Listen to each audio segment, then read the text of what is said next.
What if the person wearing your face was the one trying to erase you?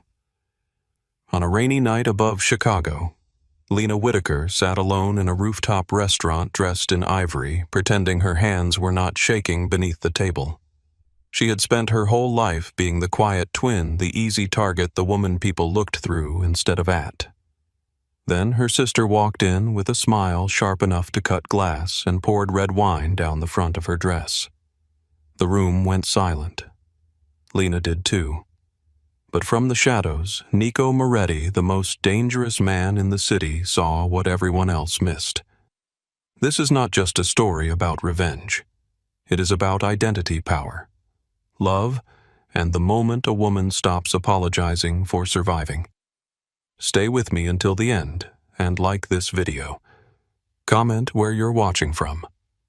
To understand why Lena did not scream that night, you have to see the rooms that taught her silence. 3 days before the red wine touched her dress, Lena Whitaker stood alone inside the Art Institute of Chicago after closing, surrounded by paintings that had survived war's fires, careless hands and rich people with too much confidence.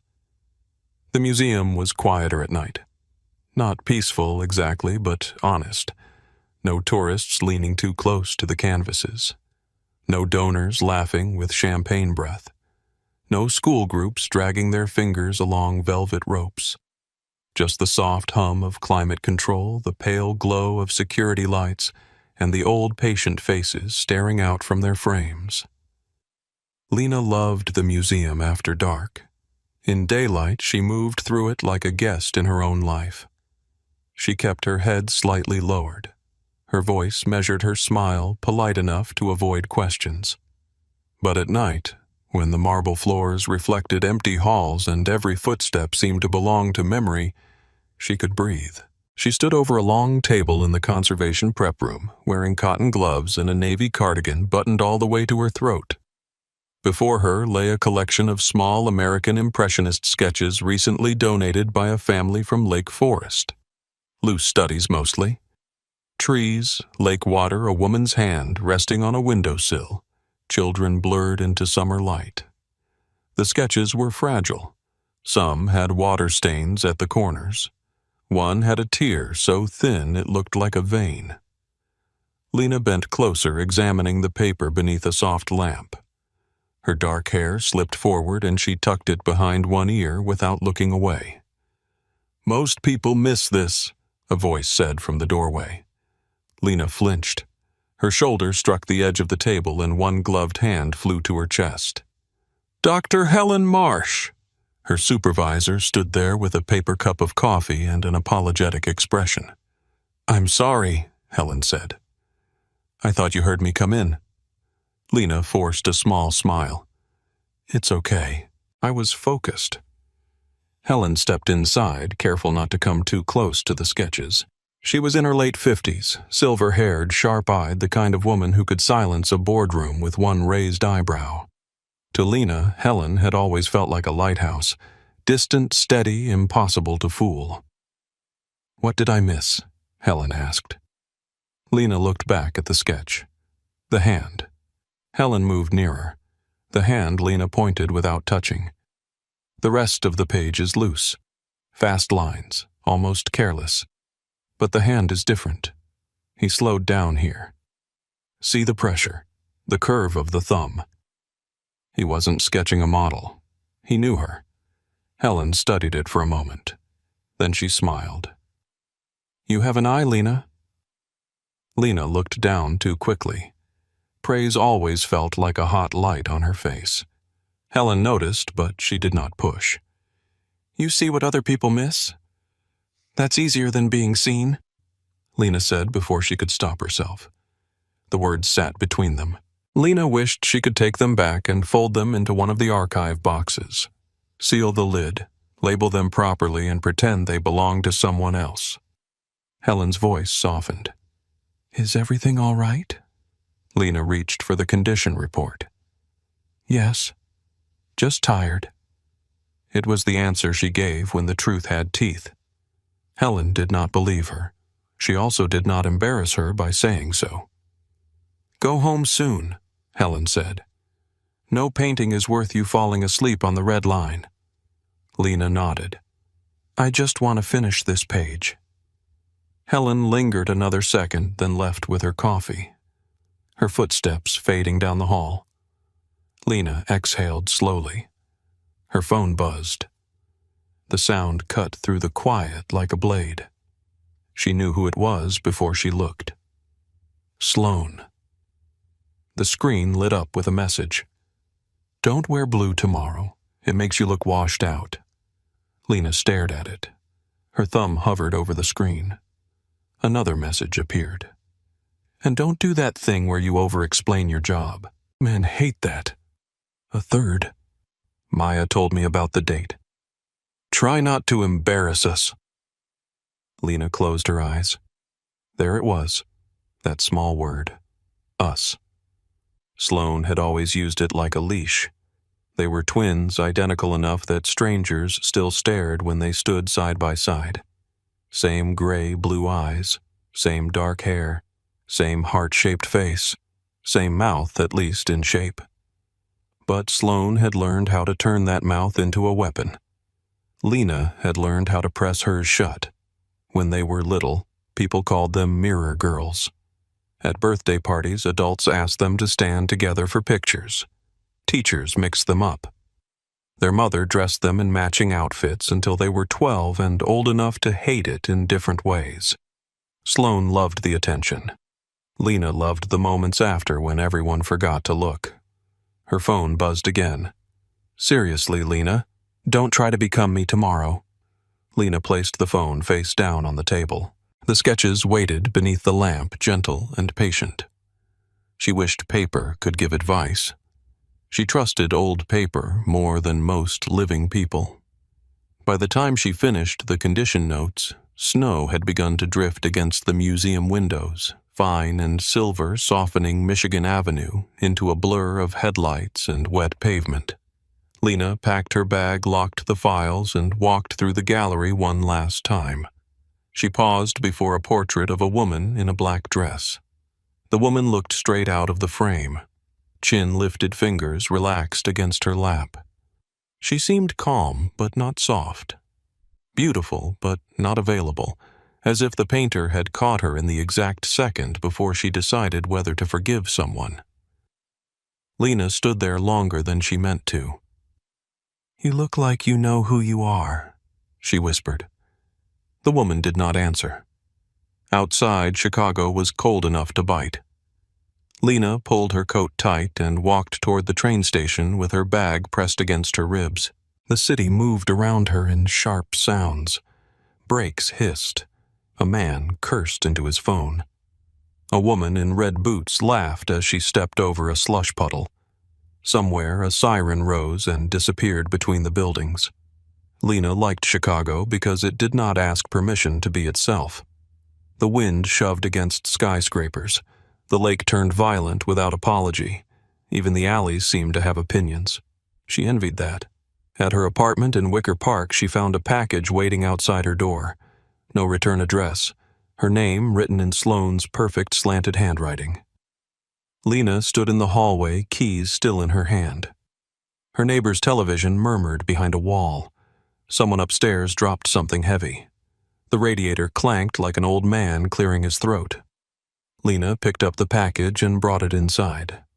Her apartment was small, narrow, and crowded with books. Art catalogs were stacked beside the couch. A half-dead basil plant leaned toward the kitchen window. On the wall above her desk hung 3 blank canvases she had bought 2 years ago during a burst of reckless hope.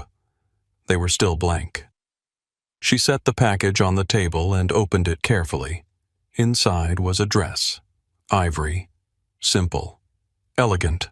More expensive than anything Lena would have bought for herself. There was a note.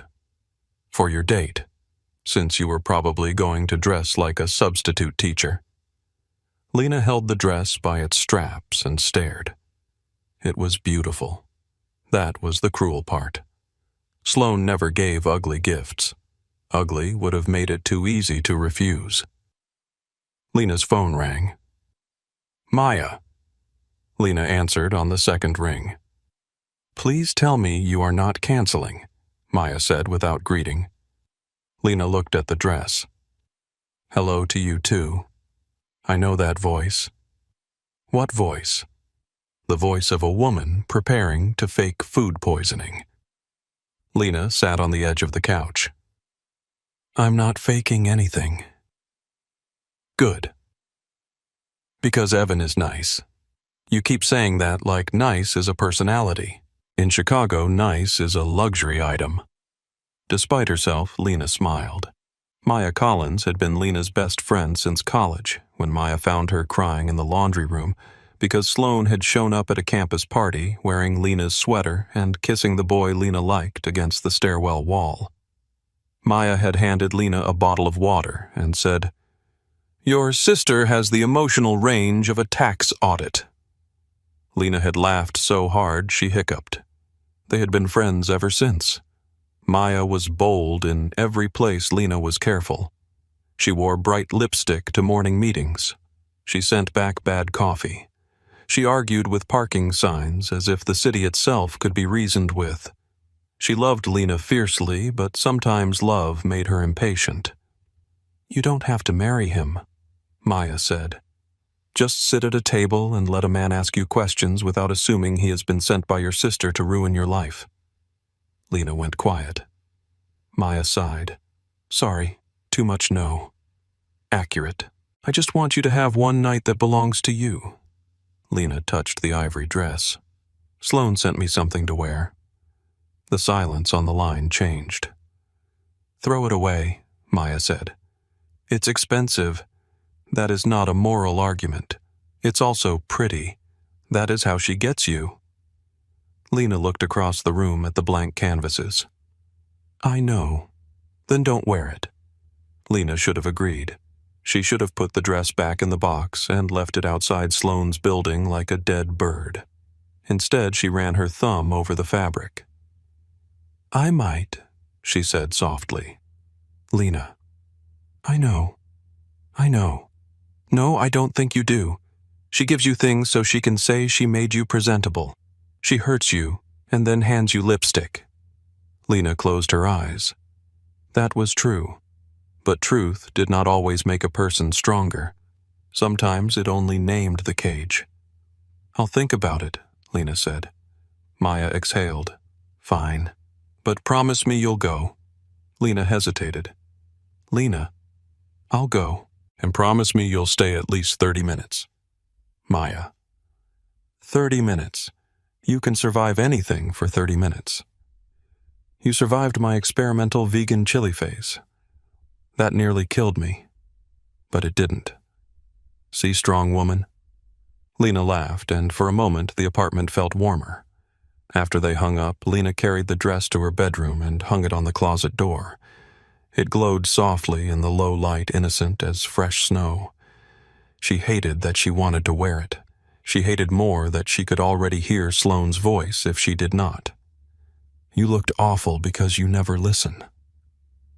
That night, Lena dreamed of being 12 years old in her mother's kitchen, watching Sloane drop a glass on the floor and burst into tears before anyone asked what happened. Their mother rushed in. Their father followed. Sloane pointed at Lena. She scared me. Sloane sobbed. Lena remembered standing there with a sandwich in her hand, too stunned to speak.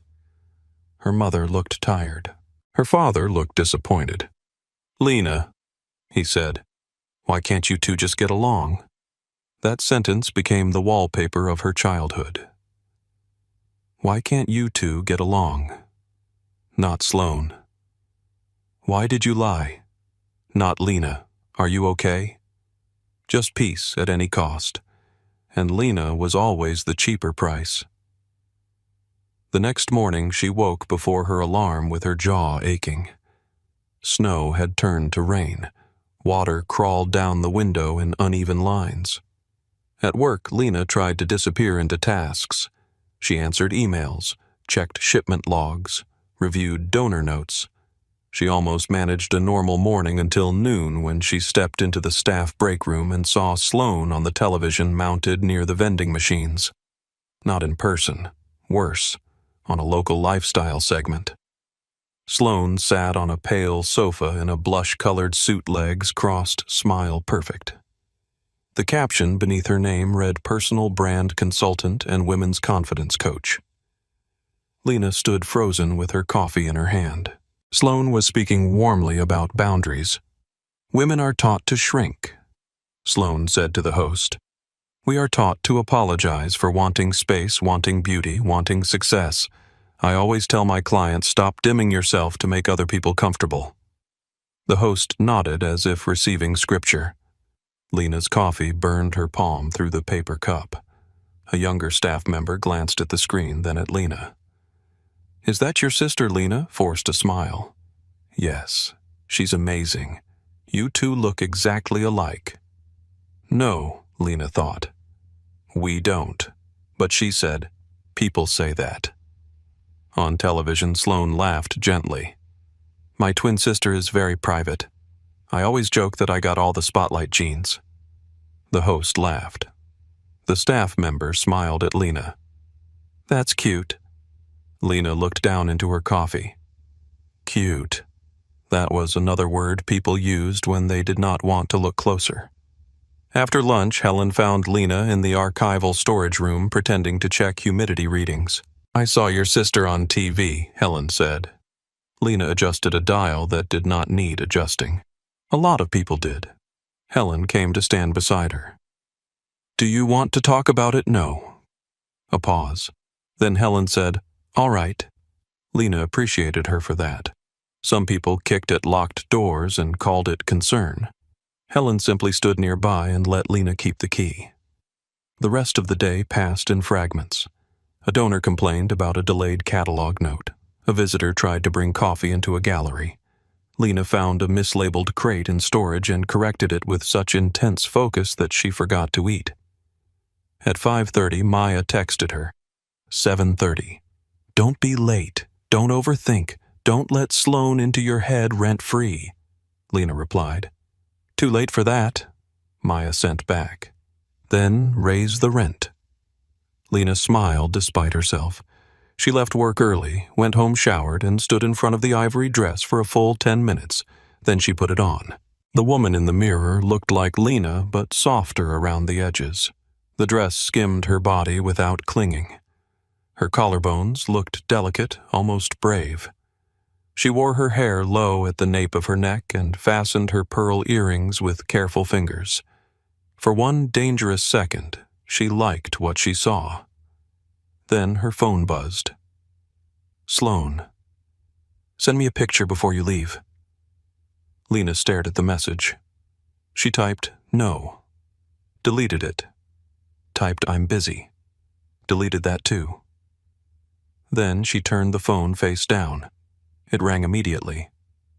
Lena did not answer. It rang again. She picked up her coat, grabbed her bag, and left the apartment before the third call could start. The rooftop restaurant sat high above the Gold Coast, all glass and candlelight, the kind of place where the flowers looked flown in and the menus had no prices.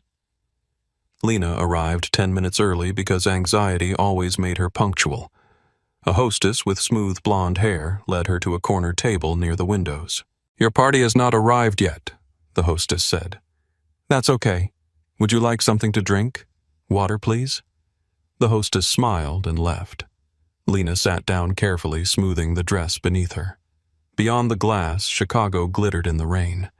Cars moved below like red and white blood cells through the city's veins. Lake Michigan stretched into darkness, restless and unseen. She checked the time. 7:23. Her date was not late yet. She placed her phone beside the water glass screen down. It vibrated against the table. Once. Twice. Again. She did not look. At a nearby table, a woman laughed too loudly at something a man said. A server poured wine with a white cloth folded over one arm. Forks touched plates in small silver notes. Somewhere behind the bar, ice rattled into a shaker. Lena tried to breathe in counts of 4. Inhale, hold, exhale. She imagined Maya's voice. You sit down. You order pasta.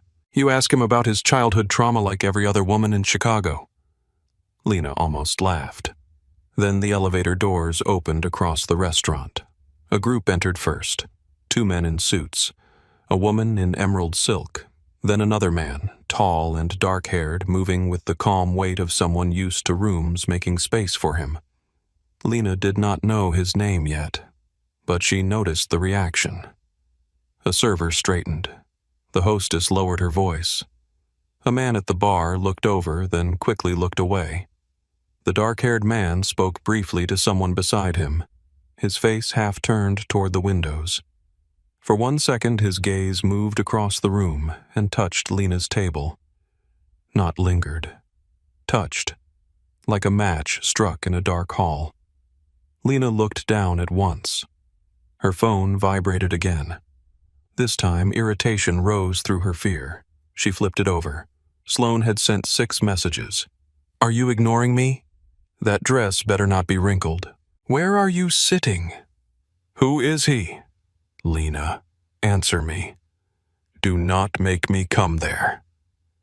The last message seemed to lower the temperature around her. "Do not make me come there." Lena's fingers went cold.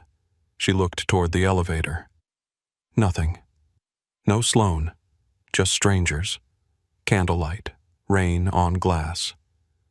She told herself not to be ridiculous. Sloan had clients, events, cameras, men who bought her drinks and women who believed her speeches about confidence. Sloan would not waste her evening just to ruin Lena's. Then Lena remembered every birthday candle Sloan had blown out, first every secret she had repeated, every apology she had forced Lena to give for things Lena had not done. Yes, she would. A server appeared with water. "Are you ready to order, or would you like to wait?" "I'll wait," Lena said. Her voice sounded thinner than she meant it to. The server nodded and walked away. 7:35. Evan had not arrived. Lena sent Maya a message. "I'm here." "He isn't," Maya replied almost instantly. "Traffic. Breathe. You look gorgeous. I know because I have faith and also because Sloan has terrible motives but excellent taste." Lena let out a quiet laugh. Then she heard it. A familiar laugh near the entrance. Bright. Musical. Practiced. Lena did not look up right away. Her body already knew. The elevator doors had opened again and the air in the restaurant shifted around a woman who entered as if every room owed her attention. Sloan Whitaker wore a black satin dress, red lipstick, and the kind of smile that never reached anything human. In her right hand she held a glass of red wine. Lena sat very still. The city moved below. The rain slid down the windows. Somewhere near the private dining room, the dark-haired man in the black suit turned his head as if he had heard a sound no one else could hear. Sloan saw Lena and smiled. That smile became the red stain Lena would remember long after the dress was gone. It happened exactly the way fear always told her it would. Sloan crossed the restaurant slowly, letting people notice her first. She kissed the air beside a woman's cheek, accepted a compliment from a man at the bar, and moved through candlelight as if every flame had been lit for her. Then she stopped at Lena's table. "Lena," she said, her voice bright enough for the nearby tables to hear, "please tell me you are not waiting for someone." Lena's fingers tightened around the napkin in her lap. "Not now, Sloan." "Oh, sweetheart." Sloan tilted her head. "That tone only works when you have a spine." A few people looked over. One woman pretended not to. A man near the window lowered his fork and watched with the open curiosity of someone grateful the disaster was not his. Lena stood because sitting made her feel trapped. "I'm leaving," she said. Sloan stepped into her path. "That's what you do best." The glass in Sloan's hand tipped before Lena could move. Red wine spilled down the front of the ivory dress. It was cold first, then humiliating. Then everything inside Lena went quiet. The stain spread over her chest like a wound. A drop slid down her wrist. Someone gasped. Someone else whispered. The restaurant, only seconds ago alive with money and noise, seemed to hold its breath. Sloane leaned close. "You were always better as a warning than a woman." Lena tried to speak, but shame had weight. It sat on her tongue, pressed against her lungs, pulled her eyes to the floor. Then a man's voice came from the other side of the room. "You poured red on the wrong woman." The words were calm. That made them worse. Sloane turned. So did everyone else. The dark-haired man from the private dining room stood near the entrance, one hand in his pocket, his black suit cut so precisely he looked less dressed than armed. The room knew him before Lena did. She could feel it in the sudden stiffness of backs, the way servers lowered their eyes, the way conversations died without being asked. Nico Moretti. She had never met him, but she had heard the name in pieces. A shipping empire, riverfront property, nightclubs, court cases that dissolved before trial. Men who owed him money and smiled too hard when they said he was a businessman. He walked toward Lena without hurry. Sloane recovered first. She laughed softly, but the sound came out wrong. "This is private." Nico removed his coat and placed it around Lena's shoulders. He did not touch her skin, not even by accident. Lena noticed because no one careful had ever come to her rescue before. Nico looked at Sloane. "No," he said. "It was private before you made it a performance." Sloane's smile sharpened. "You don't even know which twin she is." Nico's eyes did not leave Lena's face. "I know exactly which one she is." Something in Lena cracked, not from pain, but from disbelief. Nico lowered his voice. "Do you want to leave? No command, no assumption." Just a door opened. Lena nodded once. Nico turned his head slightly. A large man near the bar moved at once, speaking into his sleeve. Within seconds, the elevator doors opened and no one stood between Lena and escape. As she passed Sloane, her sister whispered, "This is not over." Lena did not answer. For the first time in her life, someone else did. Nico stopped beside Sloane and said, "For your sake, it should be." Then he guided Lena out without touching her. The elevator ride down was silent except for rain ticking against the glass shaft as the city dropped around them. Lena stood wrapped in Nico's coat, the red wine hidden but not erased. Her hands shook inside the sleeves. When the elevator opened into a private parking level, a black car waited with the engine running. Lena stopped. Nico noticed instantly. "Not my home," he said. She looked at him. "You looked like you were deciding whether to run," he said. "I was." Good instinct. That surprised her enough to make her blink. He opened the rear door but did not move closer. "There is a private room beneath one of my clubs. You can change. Then my driver takes you anywhere you want." Why Nico's gaze moved over her face with unsettling precision. Not hungry, not soft, but furious in a way that seemed older than tonight. Because nobody in that room was going to help you. Lena looked away. That was true. It made her hate the city for a second. Not because it was cruel, but because it had watched. The club was in River North, hidden behind a narrow entrance with no sign, only a brass number beside a black door. Downstairs, jazz moved through brick walls. A woman sang about a love that had ruined her and still sounded grateful for it. Nico led Lena through a back corridor where men in dark suits stepped aside without speaking. Inside a small private room, a woman with short copper hair waited with a garment bag, bottled water, and a first aid kit. "This is Grace," Nico said. "She handles security." Grace looked Lena over with sharp, kind eyes. And occasionally, emergency fashion. Lena almost smiled. "Almost." Nico placed his phone on a side table. "I'll be outside." "You don't have to guard the door," Lena said. "I'm not guarding you from leaving." The answer landed quietly. He stepped out. Grace unzipped the garment bag. Black sweater, soft pants, socks. Nothing weird. No offense, but rich men are strange, and I try not to contribute. Lena gave a small, broken laugh. Grace smiled. There she is. When Lena changed, she did it slowly, as if removing the dress might remove some layer of skin. The ivory fabric clung where the wine had dried. She folded it without thinking, then stopped angry at herself for treating ruined things gently. Grace saw. Want me to throw it away? Lena stared at the dress. No, she said, not yet.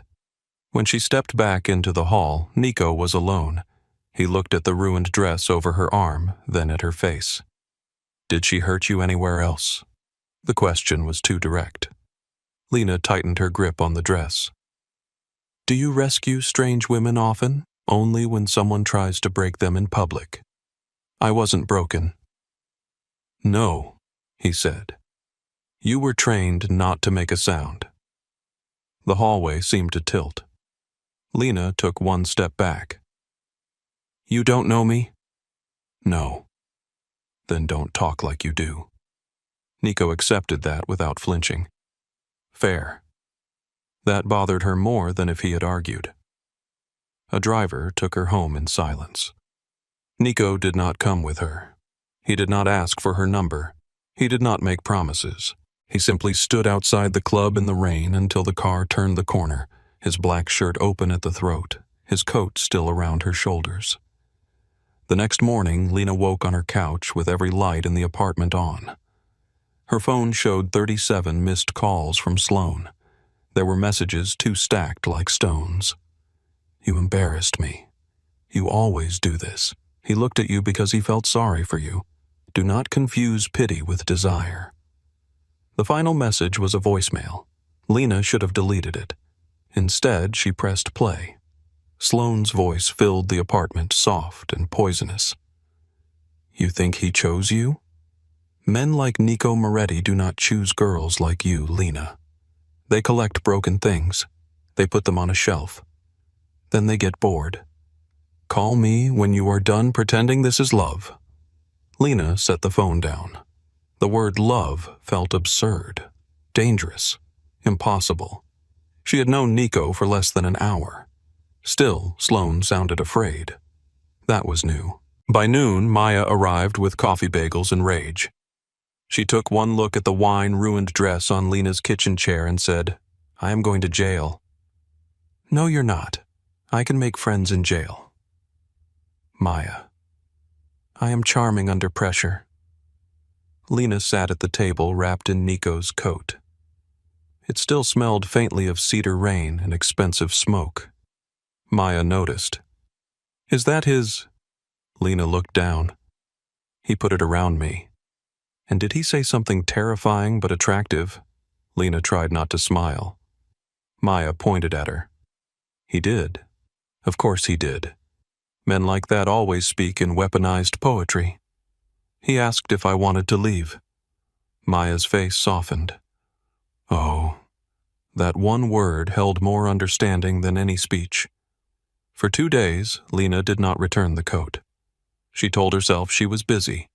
She told herself she needed to have it cleaned first. She told herself Nico Moretti had forgotten about her the moment his driver pulled away from her building. On the 3rd day, a black town car stopped outside her apartment. Matteo Russo got out. Lena recognized him as the man who had cleared the elevator. Broad shoulders, dark beard expression like a locked gate. He carried a garment bag. Miss Whitaker, he said. Lena opened the door only as far as the chain allowed. How did you know where I live? Matteo did not blink. My boss knows many things. He also knows that answer makes him sound guilty, so he asked me to say your address was on the restaurant reservation. That sounds rehearsed. It was. She stared at him. Matteo held up the garment bag. Your dress. Cleaned. The stain did not come out all the way. Something in Lena twisted. Why bring it back? Because he said it belongs to you. Inside the garment bag, folded carefully, was the ivory dress. The red stain remained faintly visible, softer now, like a bruise under skin. There was also a note. You left with my coat because you needed it. Return it only if you want to see me again. N. M. Maya read it over Lena's shoulder that evening and whispered, "That is either romantic or evidence." Lena folded the note.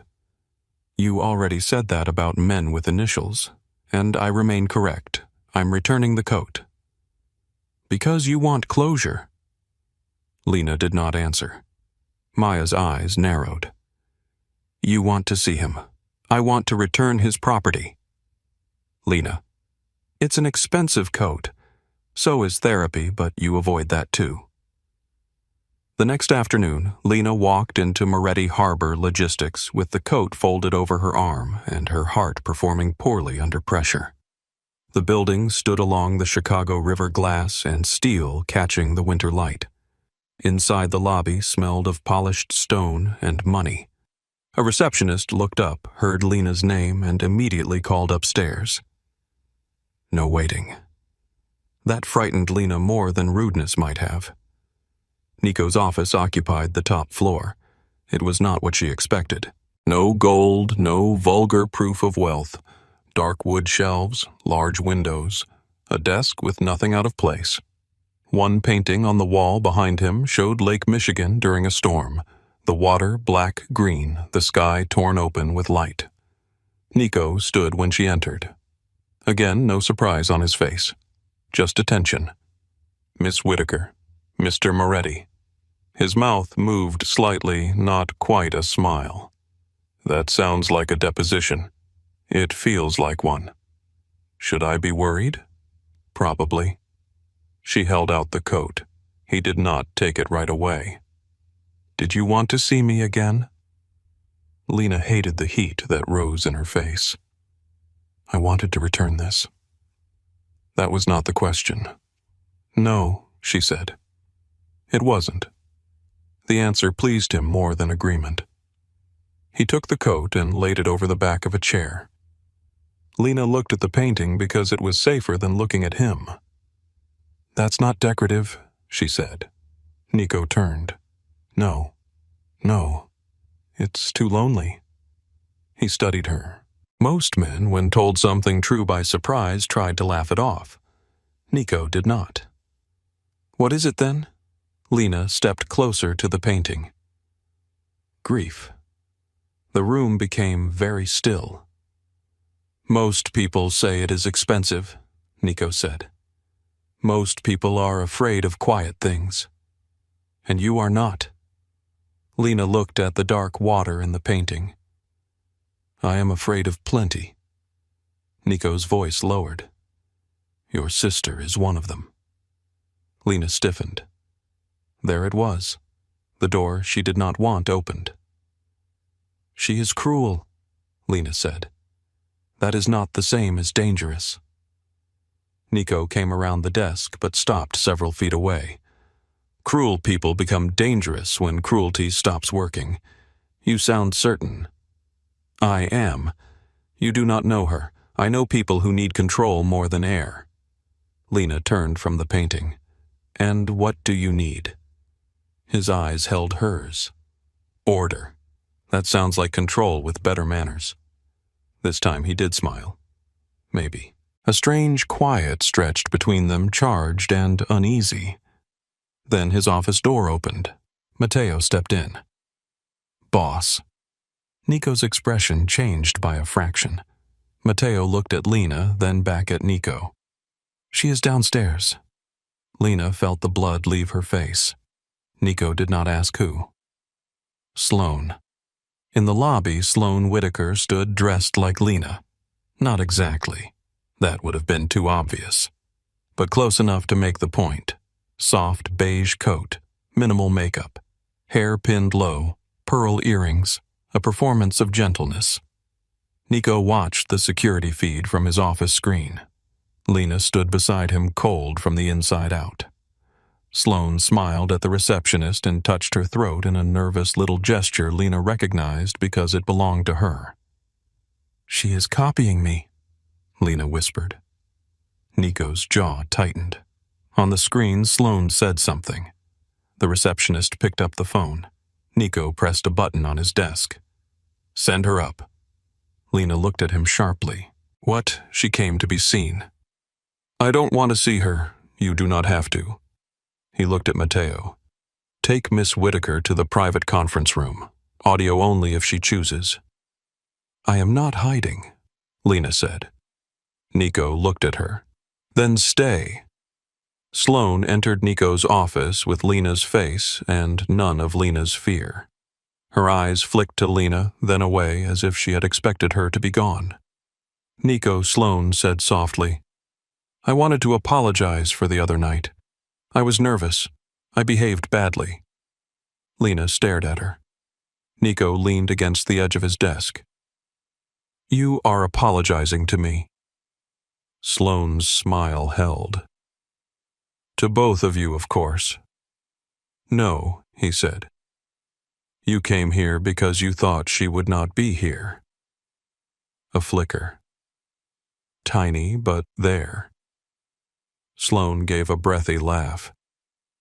"I think there has been some confusion. Not on my part." She turned the softness higher. "Lena and I have always had a complicated relationship. She sometimes misunderstands me." Lena's hands curled. Nico's voice stayed calm. Lena apologizes with her shoulders before her mouth. You walked in expecting applause. Sloane went still. The mask did not fall. It hardened. "You think you know her, no? Then why are you so interested?" Nico looked at Lena before answering. "Because I know what it looks like when someone has been taught to disappear." Sloane laughed, but this time it was ugly. "You rich men are all the same. You see a damaged girl and think your attention is medicine." Lena found her voice. "And what do you see, Sloane?" Her sister turned slowly. For 1 second they were children again. Same kitchen, same glass on the floor, same lie waiting to be believed. Sloane smiled. "I see my sister making another embarrassing mistake." Nico pushed away from the desk. "That is enough." Sloane looked back at him. "You do not scare me." Mateo, standing near the door, made a low sound that might have been amusement. Nico's expression did not change. "That is your first mistake." Sloane left with her chin high, but her hands were shaking. Lena saw. That should have felt good. It did not. By the time Lena reached the elevator, anger had replaced shock. She turned on Nico. "You knew she might come. I suspected. And you let me stand there. You said you were not hiding. That is not the same as being used." His eyes sharpened. "I did not use you. You made a scene where you could study her. I wanted to see how far she would go. And I was convenient." Nico went quiet. Good, Lena thought. Be quiet. Listen. "I have had one person making decisions around me my entire life," she said. "I do not need another one with better suits." The elevator doors opened. Nico did not move to stop her. "You are right," he said. Lena looked back. "That's it. You want excuses? Ask weaker men." The words should have irritated her. Instead, they disarmed something. He continued, voice lower. "I am sorry. Not because you are angry, because I crossed a line and called it protection." Lena swallowed. No one in her family apologized like that. No performance, no blame folded inside, no demand for forgiveness. She stepped into the elevator. "Do not do it again." "I will try not to. Try harder." The doors closed between them. That evening, Lena returned to her apartment feeling scraped raw. She wanted quiet. Tea. A shower hot enough to erase the day. The hallway light outside her unit flickered. At first, she thought nothing of it. Then she saw her door. Not open, just not closed properly. A thin black line where the latch had not caught. Lena stopped breathing. She pushed the door with 2 fingers. It swung inward. Nothing was missing. That was worse. Her books had been moved, not thrown. Moved. arranged by color across the floor. Her kitchen cabinet stood open. Her perfume bottle sat in the sink. Her laptop glowed on the desk, and her sketchbook lay open beneath the lamp. Lena walked toward it with her pulse in her throat. Every blank page had been torn out. Only one page remained, a message written in red lipstick. He will learn which twin deserves to be loved. For a moment, the room had no air. Then Lena reached for her phone. Her hand shook, but her voice did not when Nico answered. She was here, Lena said. The silence on the line was instant and absolute. Are you hurt? No. Leave the apartment. I am not running. Lena. She looked at the ruined sketchbook, at the red words shining wet under the lamp. I said, I am not running. Nico's voice changed, not louder, but darker. Then open your door. A knock sounded at the same second. Lena turned. Through the peephole, Matteo stood in the hallway, one hand inside his jacket, eyes scanning everything. Behind him, the city moved on, careless and bright. Inside Lena's apartment, red lipstick gleamed like a promise. The red lipstick on the page looked almost wet, as if Sloane had written it seconds before Lena opened the door. Matteo stepped inside first. He did not touch anything. He only looked. The open cabinets, the books arranged by color across the floor, the laptop glowing on Lena's desk, the empty spaces where the torn sketchbook pages had been. His face did not change, but the air around him did. Stay by the door, he said. Lena did not move. Her eyes stayed on the sketchbook. He will learn which twin deserves to be loved. The words seemed childish at first. Petty, dramatic, almost ridiculous. Then Lena noticed the lipstick was hers, not Sloane's. Hers. The tube had been taken from the little ceramic bowl beside her bathroom sink, the one with the blue crack through the side. Sloane had stood in Lena's apartment, opened Lena's things, touched Lena's mirror, Lena's clothes, Lena's bed, and written that sentence with something Lena had once bought for herself on a rare day when she wanted to feel pretty. That was when her knees weakened. Matteo caught it before she fully swayed. Not by grabbing her, but by holding out one steady arm close enough for her to choose. Lena hated that she chose it, only for a second. Then she let go. I'm fine, she said. Matteo looked at the ruined sketchbook. No, you're standing. Those are different things. Nico arrived 12 minutes later. Lena knew because she watched the clock on the microwave while pretending not to wait for him. When he entered, the apartment became too small for him. Not because he was loud. Nico Moretti was never loud. He was worse than loud. He was controlled. He carried violence like a sealed letter, something private and already decided. His eyes moved over the room once. Then to Lena. Did she touch you? No. Did you see anyone? No. Did the building cameras catch her? Matteo answered. Hallway camera was disabled 20 minutes before Lena came home. Front entrance camera looped.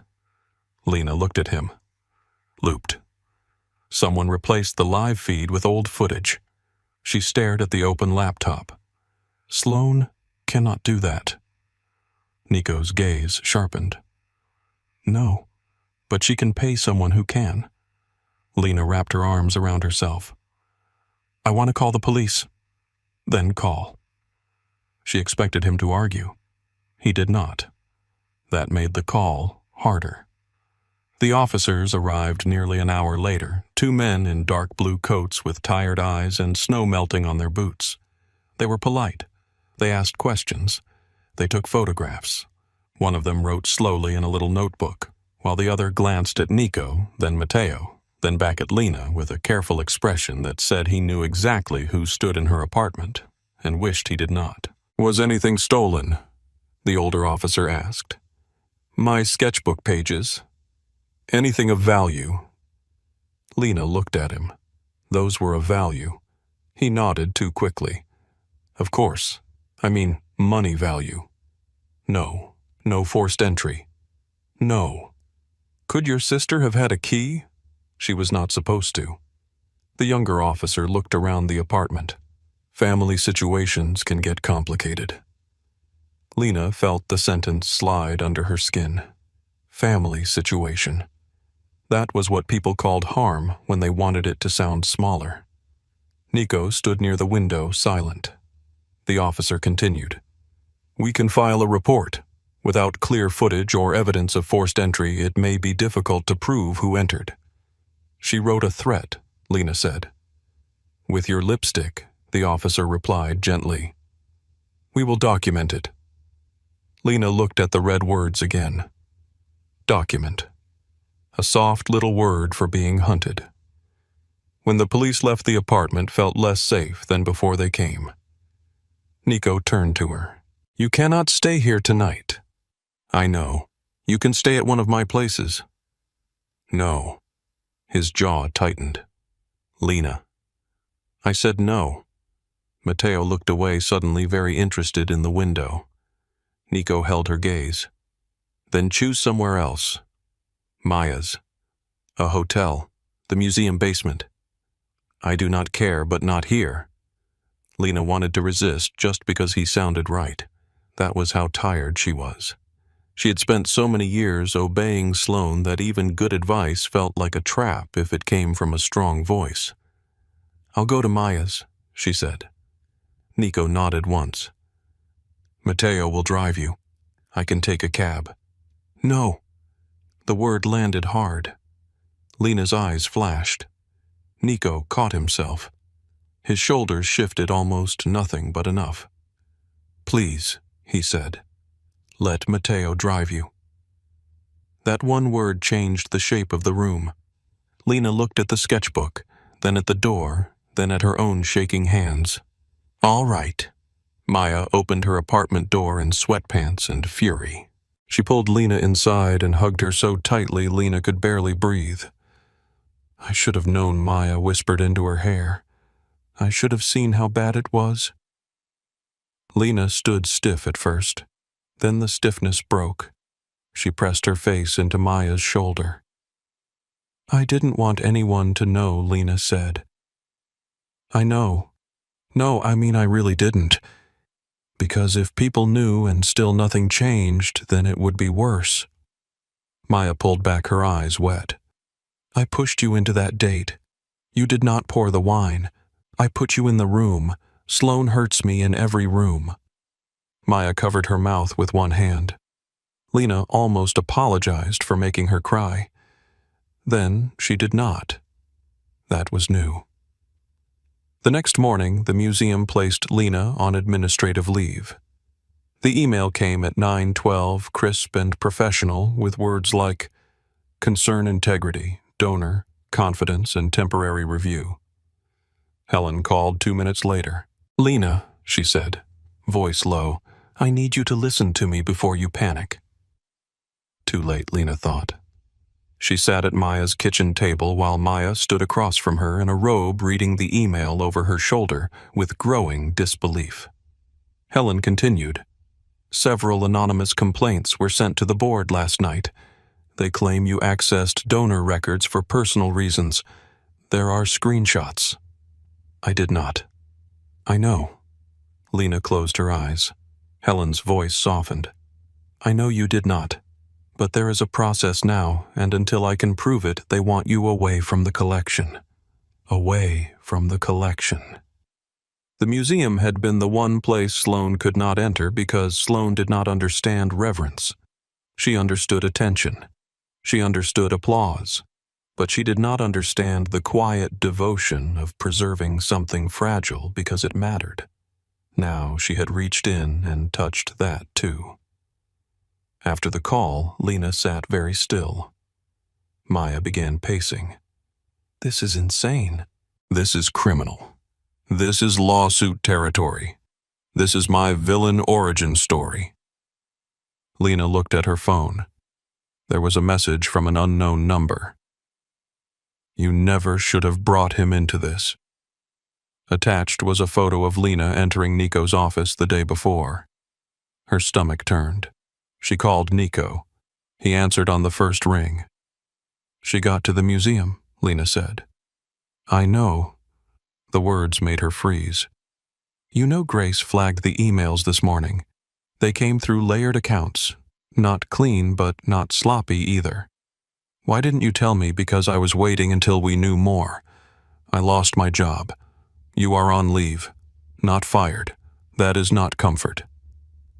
No, he said. It is not. She heard voices behind him. A door closing movement. Nico. Yes. I need to know everything. Not after you decide I can handle it. Now. A pause. Then he said, Come to the South Loop address Mateo is sending you. Grace will show you. The address led to an old theater converted into private residences. Its entrance was tucked beneath a faded marquee, the kind that once held movie titles in black letters. Inside the lobby smelled faintly of dust, rain, and old velvet. Nico met her upstairs. The apartment was wide and quiet, with high ceilings, brick walls, and tall windows looking out over the tracks. Trains passed in the distance, their metal rhythm low and mournful. Grace sat at a table covered with laptops, printed screenshots, phone records, and coffee cups. She looked up. Your sister is busy. Lena sat down. Grace turned one laptop toward her. The emails to the museum came from fake accounts. The screenshots were altered. Not perfectly. Whoever did it knows enough to scare people, not enough to survive me. Who is helping her? Grace clicked a file open. A man's photo appeared. Thin face, pale eyes, expensive haircut. Brent Keller, private investigator. Mostly divorce work, insurance fraud, corporate stalking for people who say they are just gathering information. Lena stared at him. I do not know him. He knows you, Grace said, or he has been paid to. She opened another folder. Photos appeared. Lena leaving work. Lena entering her apartment building. Lena at the train station. Lena outside Maya's place with a coffee in one hand. The room tilted. Nico moved but stopped before reaching for her. Lena noticed that too. She forced herself to keep looking. How long, she asked. Grace's voice lost its edge. At least 3 weeks. Lena's mouth went dry. Before the restaurant. Nico's expression darkened. Grace nodded. Before the restaurant. That changed the shape of everything. The wine had not been impulse. The humiliation had not been a burst of temper. It had been part of something already moving. Lena stood too quickly and walked toward the windows. A train slid past below silver and streaked with grime. For a moment she watched the passengers through lit windows, strangers moving through their own evenings untouched by her life. Nico came to stand several feet away. I am going to find him, he said. Lena looked at his reflection in the glass. And do what his silence answered. She turned. No. Lena. No. If you hurt him in some basement, she gets to keep being the poor, worried sister with the unstable twin. She will cry on camera. She will say I fell in with dangerous people. She will make you the proof. Nico's eyes stayed on hers. Then what do you want? I want evidence. Grace lifted one hand from the table. Finally, someone speaking my love language. For the first time that day, Lena almost smiled. That night, Nico insisted she stay at the theater apartment. Lena almost refused on principle, but exhaustion made her honest. Maya came over with clothes and takeout, then left after threatening Nico in a tone so bright it took a second to recognize as serious. If anything happens to her here, Maya said, pointing a plastic fork at him, I do not care who you are. I will become a problem with earrings. Nico looked at Lena. She always like this, worse when rested. Maya kissed Lena's cheek and left. Later, Lena found Nico in the small kitchen making coffee he did not seem to want. He had removed his suit jacket. His sleeves were rolled to his forearms. Without the full armor of his clothes, he looked younger and more tired. On the counter beside him sat a framed photograph of a girl with Nico's dark eyes and a wide, reckless smile. Lena looked at it. Your sister Nico did not answer right away. Alessia, he said finally. Lena waited. He picked up the photograph not tenderly but carefully, like it had sharp edges. She was 19, loud, stubborn. Thought rules were insults. She trusted a man she should not have trusted. Lena felt the words before she understood them. What happened? Nico set the frame down. I saw pieces of it. Not enough at first. A bruise she explained away. A change in her voice. How she stopped singing in the car. His jaw worked once. I was busy becoming feared. I thought that meant I was protecting my family. Lena said nothing. She left Chicago 6 years ago. She is alive. She calls on birthdays. She does not come home. The trains whispered beyond the windows. Nico looked at Lena then, and the danger in him seemed less like power and more like grief that had learned to wear a suit. I learned late, he said, that silence is not peace. Sometimes it is the sound a person makes while disappearing. Lena looked down at her hands. I was disappearing before you met me. I know. No, she said softly. You saw it. He did not deny it. For a while, neither of them spoke. The apartment settled around them. Pipes clicked. Rain touched the glass. Somewhere in the building, an old elevator groaned upward. Lena moved to the window, looking at her reflection.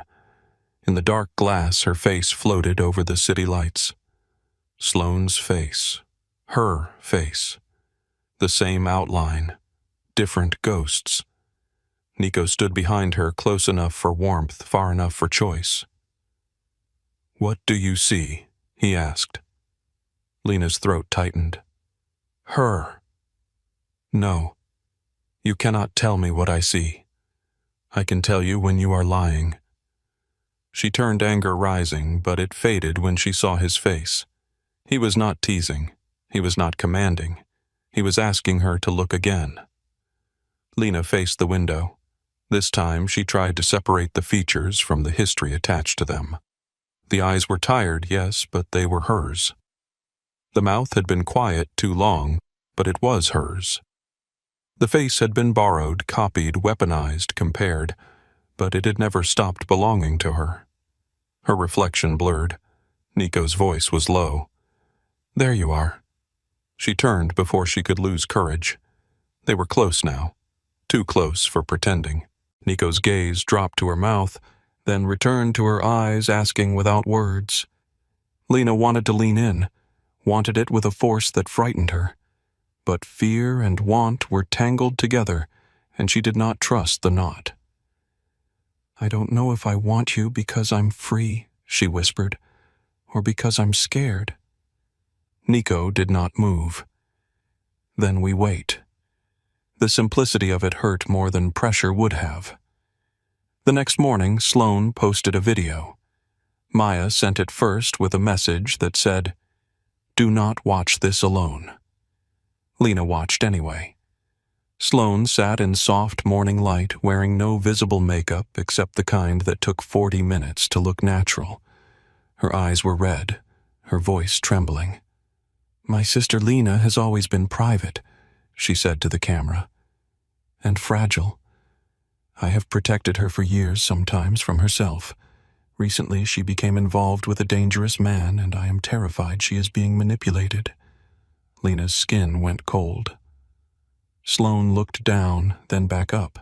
If you know Lena, please encourage her to come home. I love my sister. I will never stop fighting for her. The video spread fast. By noon, strangers had found Lena's old social media accounts. Comments appeared beneath photos she had not touched in years. Your sister loves you. Nico Moretti is using you. You look unstable. This is so sad. The cruel ones were easier to take than the kind ones. The kind ones believed Sloane. That afternoon, Lena insisted on going to the museum to collect her private research notes. Grace had found proof that someone used old donor files to build the forged screenshots, and Lena knew where the original access logs were stored. Nico did not like it. His face made that clear. But he only said Mateo follows from a distance. Lena nodded. From a distance. The parking garage beneath the museum smelled of wet concrete and exhaust. Lena stepped out of her car with her bag against her side and her keys threaded between her fingers, just as Maya had taught her. The lights flickered once. She stopped. A man stepped from behind a concrete pillar. Brent Keller was smaller in person than in the photo, but his eyes were the same. Pale, flat, already bored. "Miss Whitaker," he said. "Your sister wants to talk." Lena backed away. Another man appeared behind her. She ran. Brent caught her coat. Fabric tore. Lena twisted, drove her elbow backward, and heard him grunt. The second man grabbed her arm. She bit him hard enough to taste blood. He cursed. A van door slid open. Everything became sound. Her own breath. Shoes scraping concrete. A distant horn. Brent saying, "Get her in." Lena kicked. Her heel connected with someone's knee. A fist struck her ribs, and pain flashed white across her vision. They shoved her toward the van. Then headlights exploded across the garage. An SUV slammed into the van hard enough to fold its side door inward. Mateo stepped out before the vehicle fully stopped. Gun-drawn face calm as winter. "Let her go." Brent reached inside his jacket. Mateo fired once. The shot cracked through the garage. Brent screamed and dropped to the ground, clutching his shoulder. The second man ran. Lena fell against the concrete, one palm slicing open on broken glass. Her bag had spilled beside her. Brent's phone skidded across the floor and stopped near her knee. She grabbed it. Not because she was brave, because she was furious. The screen was still lit. A message from Sloan filled it. "Scare her badly enough that she runs. I'll handle the rest." Lena stared at the words until they stopped shaking.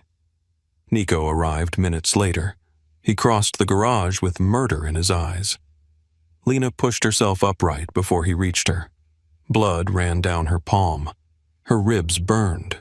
Her hair had fallen loose around her face, but Brent's phone was in her hand.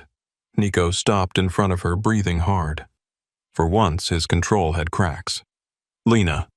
She lifted the phone. "I got proof." Nico looked at the screen, then at her bleeding hand, then back at her face. Something shifted between them in that concrete garage under the flickering lights, with sirens beginning to wail somewhere above. Lena was not the woman waiting to be saved. Not anymore. She was the witness, and Sloan had finally left fingerprints. But Lena knew better than to mistake evidence for an ending. By midnight, Brent Keller was in police custody with a bandaged shoulder, a lawyer he could not afford, and a face full of regret. Grace copied his phone before the police sealed it. Messages, wire transfers, fake accounts, location photos, altered museum files. It was all there, scattered across the screen like broken glass. Still, Nico did not celebrate. He stood at the window of the South Loop apartment, watching Chicago breathe through rain and sirens. His sleeves rolled up, his hands still stained faintly with blood that was not his. Lena sat at the kitchen table while Grace cleaned the cut in her palm. The antiseptic burned. Lena welcomed it. Pain, at least, did not lie. Grace wrapped the wound with careful fingers. "You are lucky. No stitches." Lena looked at Brent's phone lying inside a clear evidence bag. "I am tired of being lucky." Nico turned from the window. His eyes dropped to the bandage, then to her face. "You should rest. I should have rested 20 years ago." No one answered. Mateo stood by the door, silent as stone. Maya had been called, then kept away only because Lena begged for one quiet hour before the storm of her best friend's fear arrived in human form. Grace leaned back in her chair. The phone ties Brent to Sloan, but she can still claim she hired him to find you, not hurt you. The museum emails are strong. The tracker is stronger. The payment trail helps. But if she cries hard enough in front of the right camera, half this city will still believe she was saving her poor, unstable sister. Lena looked at Nico. He did not have to say what he wanted. It lived in the room with them. A private solution. A car with dark windows. A room no one could find. A name erased from every list that mattered. Once that thought might have frightened her. Tonight, it almost tempted her. That frightened her more. No, Lena said. Nico's gaze sharpened. I did not speak. You did not have to. A muscle moved in his jaw. Lena stood slow because her ribs ached from the garage, but steady because some part of her had stopped asking permission. If you destroy her in the dark, she wins. Nico's voice stayed low. She tried to have you taken. And if she disappears, the story becomes whatever people want it to be. Poor Sloan punished by the criminal who stole her fragile sister. Poor Sloan misunderstood. Poor Sloan gone before she could explain. Grace tilted her head. She is not wrong. Nico looked at Grace. Grace raised both hands. I enjoy being employed, but facts are facts. Lena stepped closer to Nico. I want her to explain. She will not. She will if she thinks she has already won. The room shifted around that sentence. Nico studied her for a long moment. What are you asking for? Lena looked down at her bandaged palm. Beneath the white gauze, the cut pulsed with heat. A room, cameras. Police close enough to hear what she says after she forgets she is performing. Grace smiled slowly. Now that is mean. Mateo finally spoke from the door. It is risky. Lena looked at him. So was living quietly. The plan formed before dawn. Nico owned a lakefront property north of the city under the name of a real estate holding company. People in his world called it the Glass House because every wall facing Lake Michigan was made of windows. During the day, it reflected the water. At night, it looked like a jewel box left open beside the shore.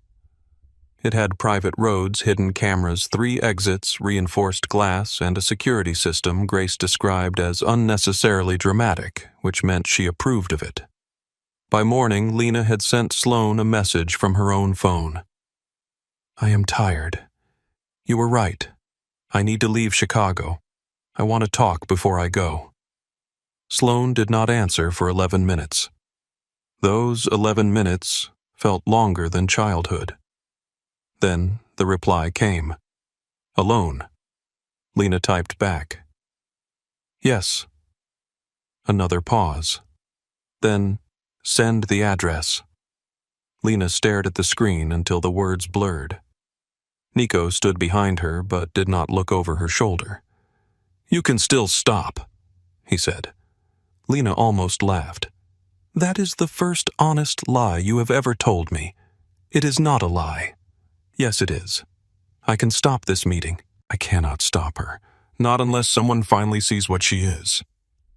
Nico came around the table and knelt in front of her. The movement startled her. A man like Nico Moretti did not kneel often. Not in front of enemies. Not in front of power. Maybe not even in church. But he knelt there in the gray morning light so she would not have to look up at him. She touches you, he said, and I come in.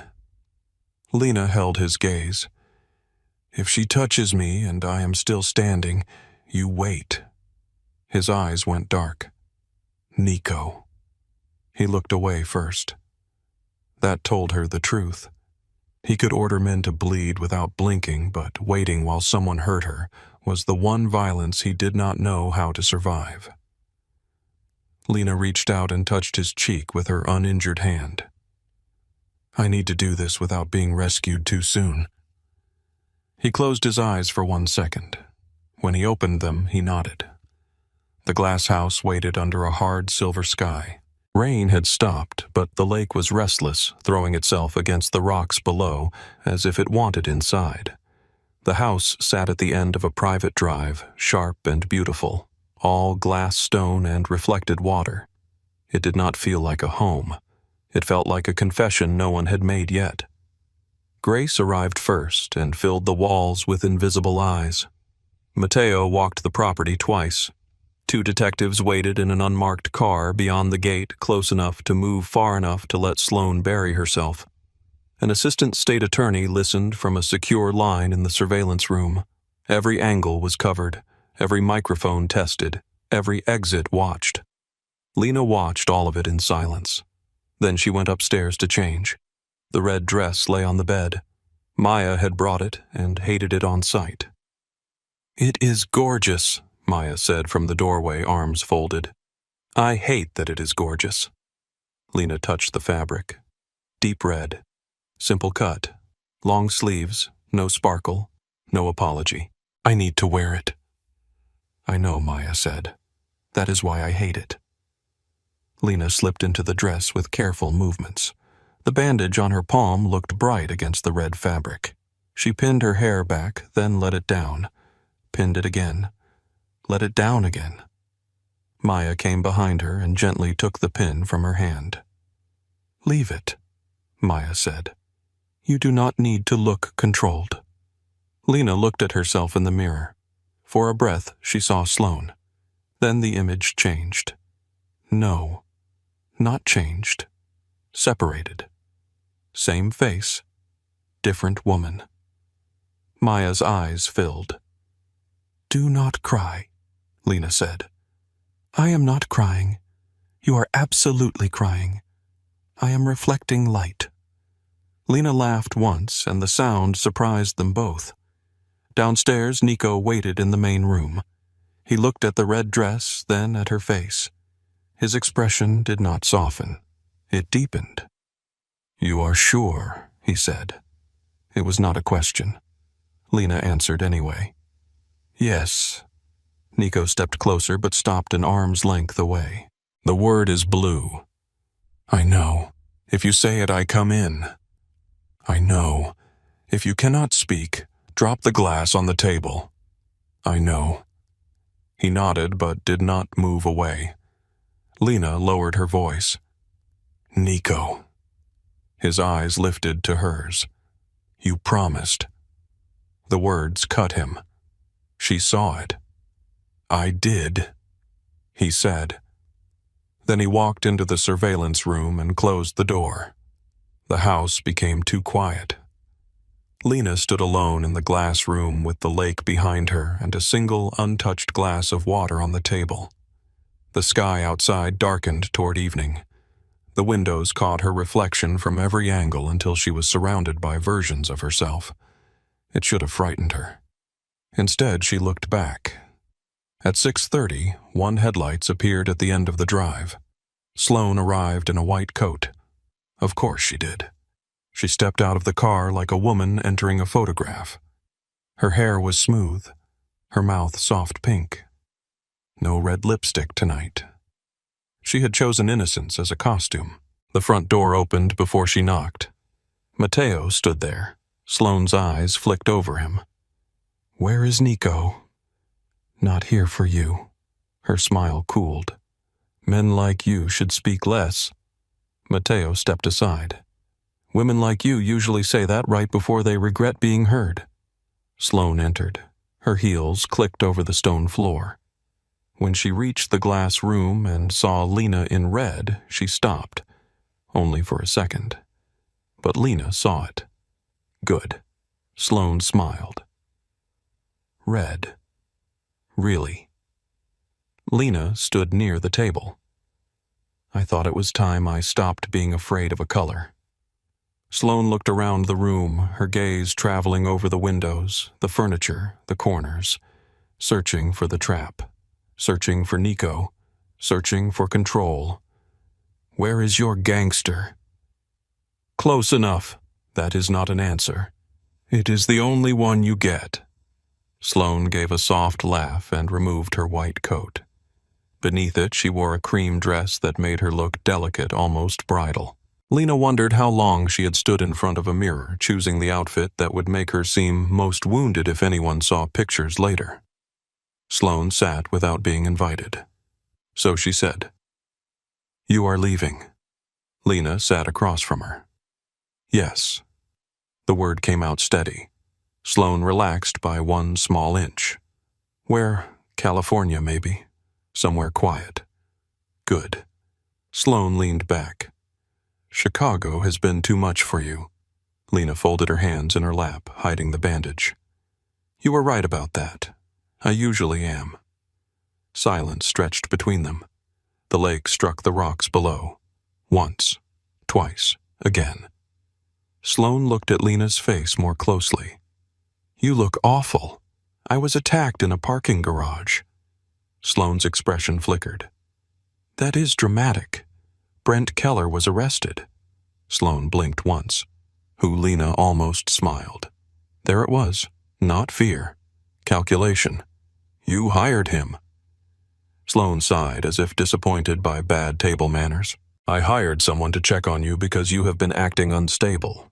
He grabbed me. "I cannot control what desperate men do. You paid him. I pay many people.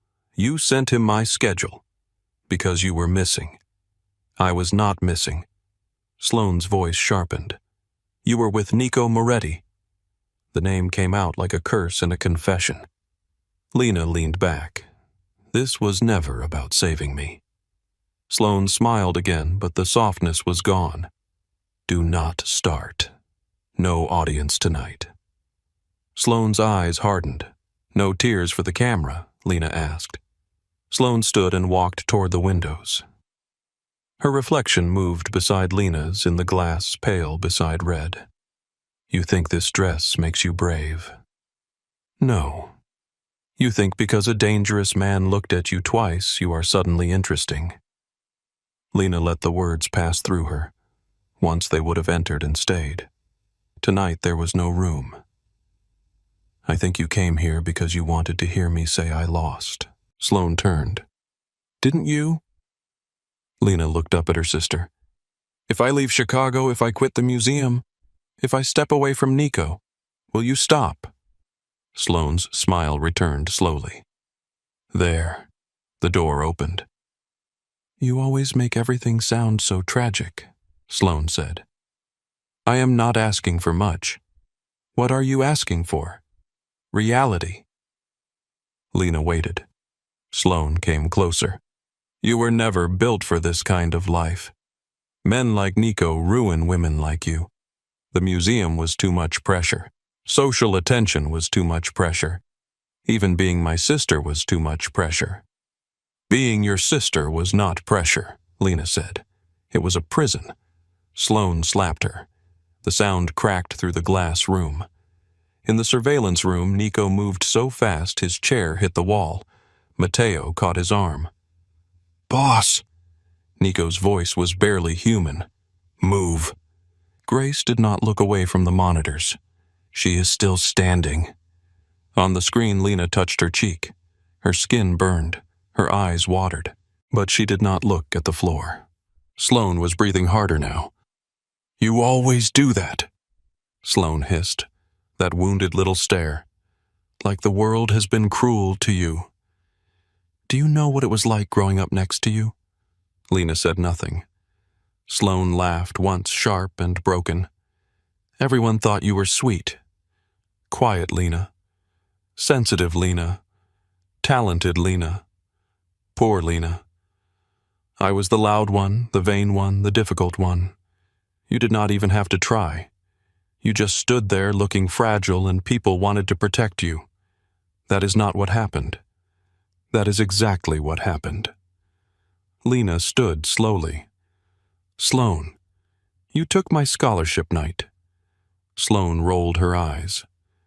"We were 16. You kissed Daniel because I liked him. He liked me better. You told Mom I was lying when I said you broke my painting. You cried over everything. You sent fake emails to my job.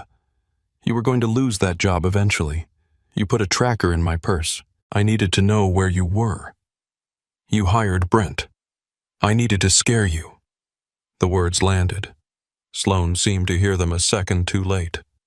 Lena's heartbeat slowed. In the surveillance room, Grace whispered, "Got it!" Lena kept her face still. Why, she asked. Sloane's eyes flashed. Because you would not stay where you belonged. Where was that? Sloane stepped close enough that Lena could smell her perfume. Behind me. There it was. The truth at the center of everything. Not madness, not confusion, not sisterly concern twisted by fear. Position.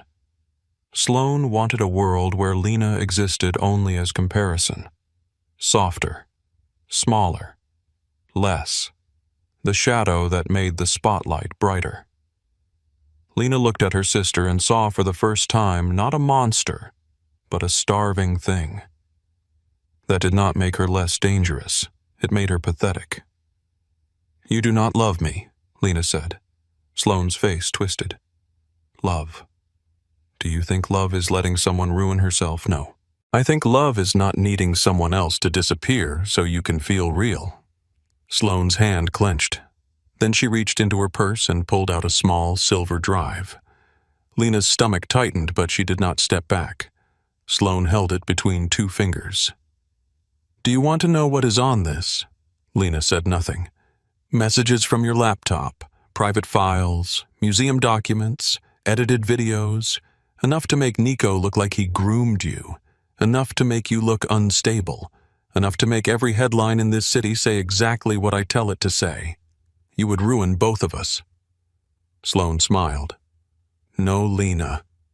I would survive. I always survive better than you." "What do you want?" "Money from him. A public statement from you. You tell everyone you lied, you were confused, and I was trying to help. Then you leave." Lena looked at the silver drive. In the surveillance room, Nico had gone very still. Sloane leaned in. "You will stand beside me and tell them I saved you. And if I do not..." Sloane's voice dropped to a whisper. "Then I bury you wearing your own face." The lake struck the rocks. Lena thought of the restaurant, the ivory dress, the red wine crawling down her body while strangers watched. She thought of the museum after closing, the woman in the black dress staring out of her frame. She thought of the blank canvases on her wall, the torn sketchbook pages, the garage floor beneath her bleeding palm. She thought of every time she had swallowed a truth because peace had been demanded by people who were not paying its price. Then she smiled. Sloane frowned. "What?" "Thank you." "For what?" "For doing it where everyone can finally see." Sloane's eyes widened. Red and blue light washed across the glass walls. Outside, police cars rolled up the private drive without sirens. Sloane spun toward the windows. "No." The front doors opened. The detectives entered first. Mateo walked behind them, face blank. Grace followed with a laptop tucked under one arm and an expression of professional satisfaction. Nico came last. He did not look at Sloane. He looked only at Lena's cheek. The red mark there had begun to rise. His hands curled at his sides, but he did not move toward her until Lena gave the smallest nod. Only then did he cross the room. Sloane backed away. "This is illegal. You recorded me without consent." Grace looked up from her laptop. "Illinois law is complicated. Extortion in a house full of attorneys listening live is less complicated." One detective stepped forward. "Sloane Whitaker, you are under arrest." Sloane laughed high and wild. "For what?" "Caring about my sister." The detective began listing charges: stalking, identity fraud, extortion, conspiracy, assault, obstruction. Each word took something from Sloane's face. Polish first, then innocence, then control. She looked at Lena. "Tell them." Lena said nothing. "Tell them this is a misunderstanding." Still nothing. Sloane's voice cracked. "Lena." For years that tone had been enough. Not the cruelty, not the rage. That tone, the sister voice. the one that pulled childhood into the room and made Lena feel responsible for both of them. This time Lena heard it and felt the chain break cleanly. "No," she said. Sloane stared. "No," she repeated as if the word belonged to another language. Lena stepped closer, but not too close. "No, I am not covering for you. I am not softening what you did. I am not calling your violence concern so you can sleep better." Sloane's eyes filled with hatred. "You think he loves you?" she said, glancing at Nico. "You think this makes you chosen?" Lena looked at Nico. He stood near her, close enough to help, far enough to let this be hers. Then she looked back at her sister. "I am not chosen because he saw me," Lena said. "I am free because I finally saw myself." Sloane lunged. Mateo caught her before she reached Lena. For the first time in her life, Sloane looked small. Not weak, never that. But small in the way all false gods become small when people stop kneeling. The detective cuffed her. As they led her toward the door, Sloane twisted back. "You will never know who you are without me." Lena felt the words strike, but they did not enter. She looked at the red dress, at her bandaged palm, at the lake beyond the glass. Then she whispered, clear enough for Sloane to hear. "That is the first thing I am going to learn." Sloane was taken through the front door into the cold night, her white dress washed in police lights, her face stripped of every performance but rage. The room emptied slowly after that. Detectives collected statements. Grace secured the recordings. Mateo spoke quietly with the officers near the door. Maya arrived like a storm, wrapped Lena in both arms, and cursed so creatively even Grace looked impressed. Nico waited. Only when the house grew quiet again did he step beside Lena at the window. Outside, the lake was black and endless. Lena's cheek hurt. Her palm throbbed. Her ribs ached when she breathed too deeply. But she was standing. Nico looked at her reflection in the glass. "I almost came in too soon," he said. "I know. I wanted to. I know." His voice roughened. "I am not sorry for wanting to." Lena turned toward him. "I did not ask you to stop wanting." His eyes searched hers. "I asked you to let me stand." He nodded, once the movement full of things he did not say. Lena leaned into him then, not because her legs failed, not because fear won, but because she chose the warmth of his body beside hers. Nico wrapped one arm around her carefully. Outside, red and blue lights faded down the private drive. Inside the glass house, Lena looked at her own reflection and did not look away. By morning, Chicago had learned Lena Whitaker's name, not the way the museum had known it printed quietly beneath condition reports and acquisition notes, not the way Maya said it when she was annoyed and loving at the same time, not the way Nico said it low and careful, as if her name was something that should never again be handled by careless hands. Chicago learned it through headlines. The first article appeared before sunrise. Twin sister arrested in blackmail plot, linked to Moretti family associate. By 7, the title had changed on another site. Beauty consultant accused of stalking identical twin in bizarre Chicago scandal. By 8:30, her photograph was everywhere. Lena sat at Maya's kitchen table in sweatpants, one of Nico's sweaters, and a silence so thick even Maya did not know how to cut through it. Her phone lay face down beside a mug of coffee she had not touched. Every few seconds it vibrated against the wood. Call, message, notification, call. Maya reached across the table and turned the phone off. "There," she said. "Modern civilization can choke for an hour." Lena stared at the dark screen. "People are going to think I wanted this."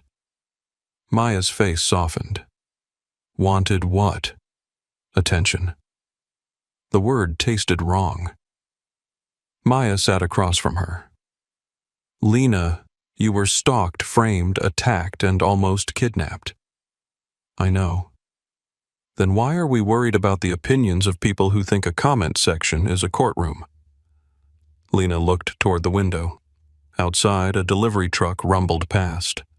A woman in a red coat hurried through the cold with a paper cup in one hand.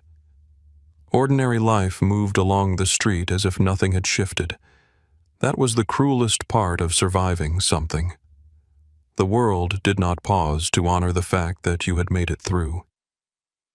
"I do not want to be the good twin," Lena said. Maya blinked. Lena's voice stayed soft. "They are already doing it. Sloane is the evil twin. I am the good one, the shy one, the fragile one, the victim. It is still her story. I am still being described by where I stand next to her." Maya's eyes filled again, but this time she did not cry. "You are allowed to hate that." "I do." "Good." Lena looked at her. Maya reached for her coffee. "You never hate things out loud." "I support the development." A tired laugh slipped out of Lena before she could stop it. Then the silence came back. It stayed until a knock sounded at the door. Maya stood so fast her chair scraped the floor. "If that is a reporter, I am choosing violence." "It is not a reporter," Lena said. She knew before Maya opened the door. Nico stood in the hallway in a dark overcoat. No entourage, no visible weapon, no expression that could be easily named. Mateo waited near the elevator, giving them privacy while still watching everything. Maya looked Nico up and down. "She has slept 3 hours," Maya said. "She has eaten half a piece of toast. She does not need strategy. She does not need protection disguised as orders. She needs quiet." Nico nodded once. "Then I will be quiet." Maya narrowed her eyes. That was suspiciously reasonable. "I am capable of learning. Men always say that before disappointing me." Lena said gently. Maya stepped aside but pointed at Nico as he entered. "I am 2 rooms away and emotionally unstable." Nico looked at Lena. "Good to know." Maya left them in the kitchen but did not close the bedroom door all the way. Lena noticed. So did Nico. Neither of them mentioned it. He stood across from her table, hands in his coat pockets. The kitchen light made him look more tired than usual. Not weak. Never that. Just human in a way he usually did not allow. "Did you sleep?" he asked. "A little." "Did you eat a little?" His mouth tightened. Lena raised her eyebrows. "Careful." He exhaled once. "I was about to become annoying. You were." I stopped.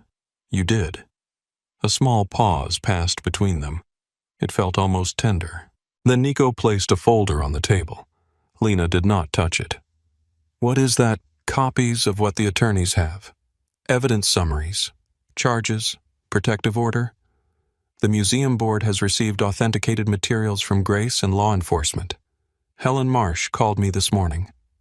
Lena's eyes lifted. "Helen called you?" "She called my office.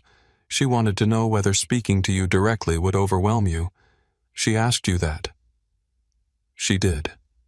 Lena looked down. Her throat tightened unexpectedly. Helen had not forced the door, even now. "What did you say I said you should decide?" Lena touched the edge of the folder. "Thank you." Nico looked at her hands. The bandage around her palm had been changed that morning. The skin beneath it pulsed with every heartbeat. "There is something else," he said. Lena's shoulders stiffened. Nico noticed and sat down across from her, lowering himself to her level the way he had the morning before the glass house. It was becoming a language between them. He did not stand over her when something mattered.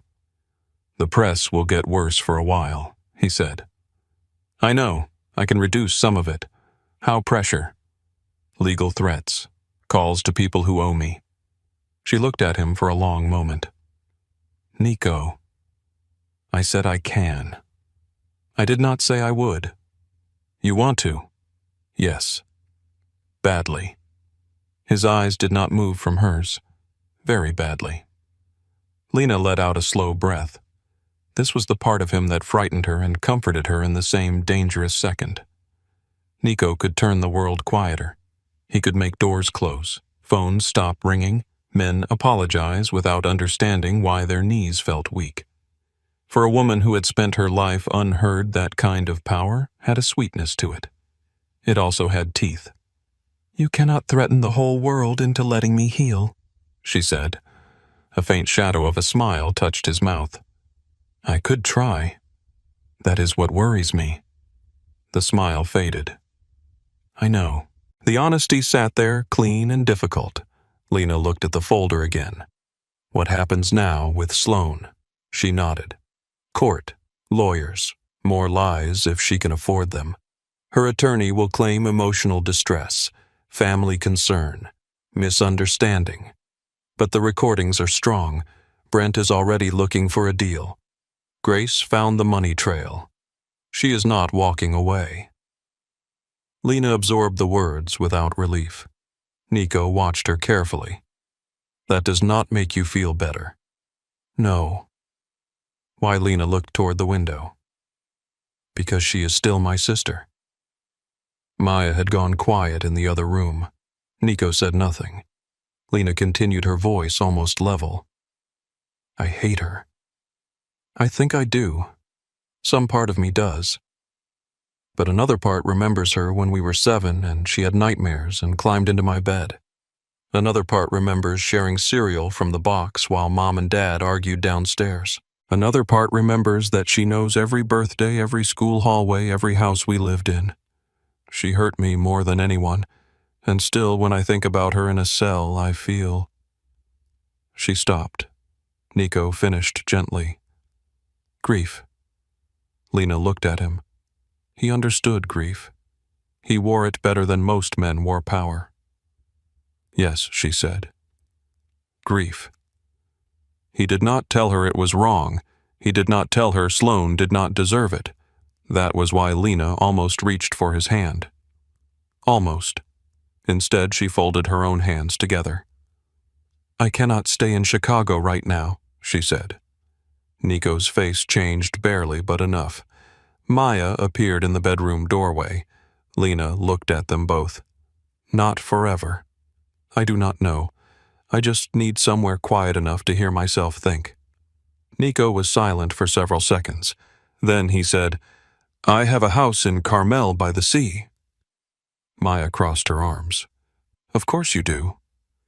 Nico ignored that. "It belongs to one of my legitimate companies. No one knows it matters to me because it does not. It is quiet, small, near the water." Lena studied him. "You are offering me another safe house." "No. What are you offering a key?" The answer stopped her. Nico reached into his coat pocket and placed a single brass key on the table. "No guards inside," he said. "No cameras in the rooms. No one enters unless you ask. Mateo can be nearby or not. Your choice. I can arrange another location if you prefer." "You are not coming." His eyes held hers. "No." Maya's face shifted slightly. Lena looked at the key. A month ago, she would have heard rejection in that word. No. He was not coming. No. She was being sent away. No. She was too much trouble. Now she heard the restraint inside it. Nico Moretti, who solved problems by stepping closer, was choosing distance because she needed space more than she needed rescue. "That sounds hard for you," Lena said. "It is." "Good." He almost smiled. "You enjoy my suffering. I enjoy proof." His gaze softened, not in a gentle way exactly, but in the way winter light softens when it touches stone. "I will be in Chicago," he said, "learning how not to confuse love with control." The word love did not fall dramatically. It arrived quietly like a coat placed around her shoulders without touching her skin. Lena looked at him. Maya vanished back into the bedroom with the speed of a woman pretending not to listen. Nico did not take the word back. Lena did not answer it. Not yet. She picked up the key. Carmel by the sea smelled like salt cypress and wood smoke. The house sat on a narrow street above the water-white walls, blue shutters, a stone path, and a garden that looked like it had learned to survive wind. It was smaller than Lena expected. No marble, no gates, no cold luxury. Just old wooden floors, linen curtains, shelves filled with books, and wide windows facing the Pacific. The first night, Lena slept 14 hours. The second night, she woke at 3 in the morning and cried so hard she frightened herself. There was no reason for it, and every reason. The house was dark except for the moon over the ocean. She sat on the kitchen floor in one of Nico's sweaters, knees pulled to her chest, her bandaged hand pressed against her mouth so the sound would not become too large. No one came running. No one told her she was dramatic.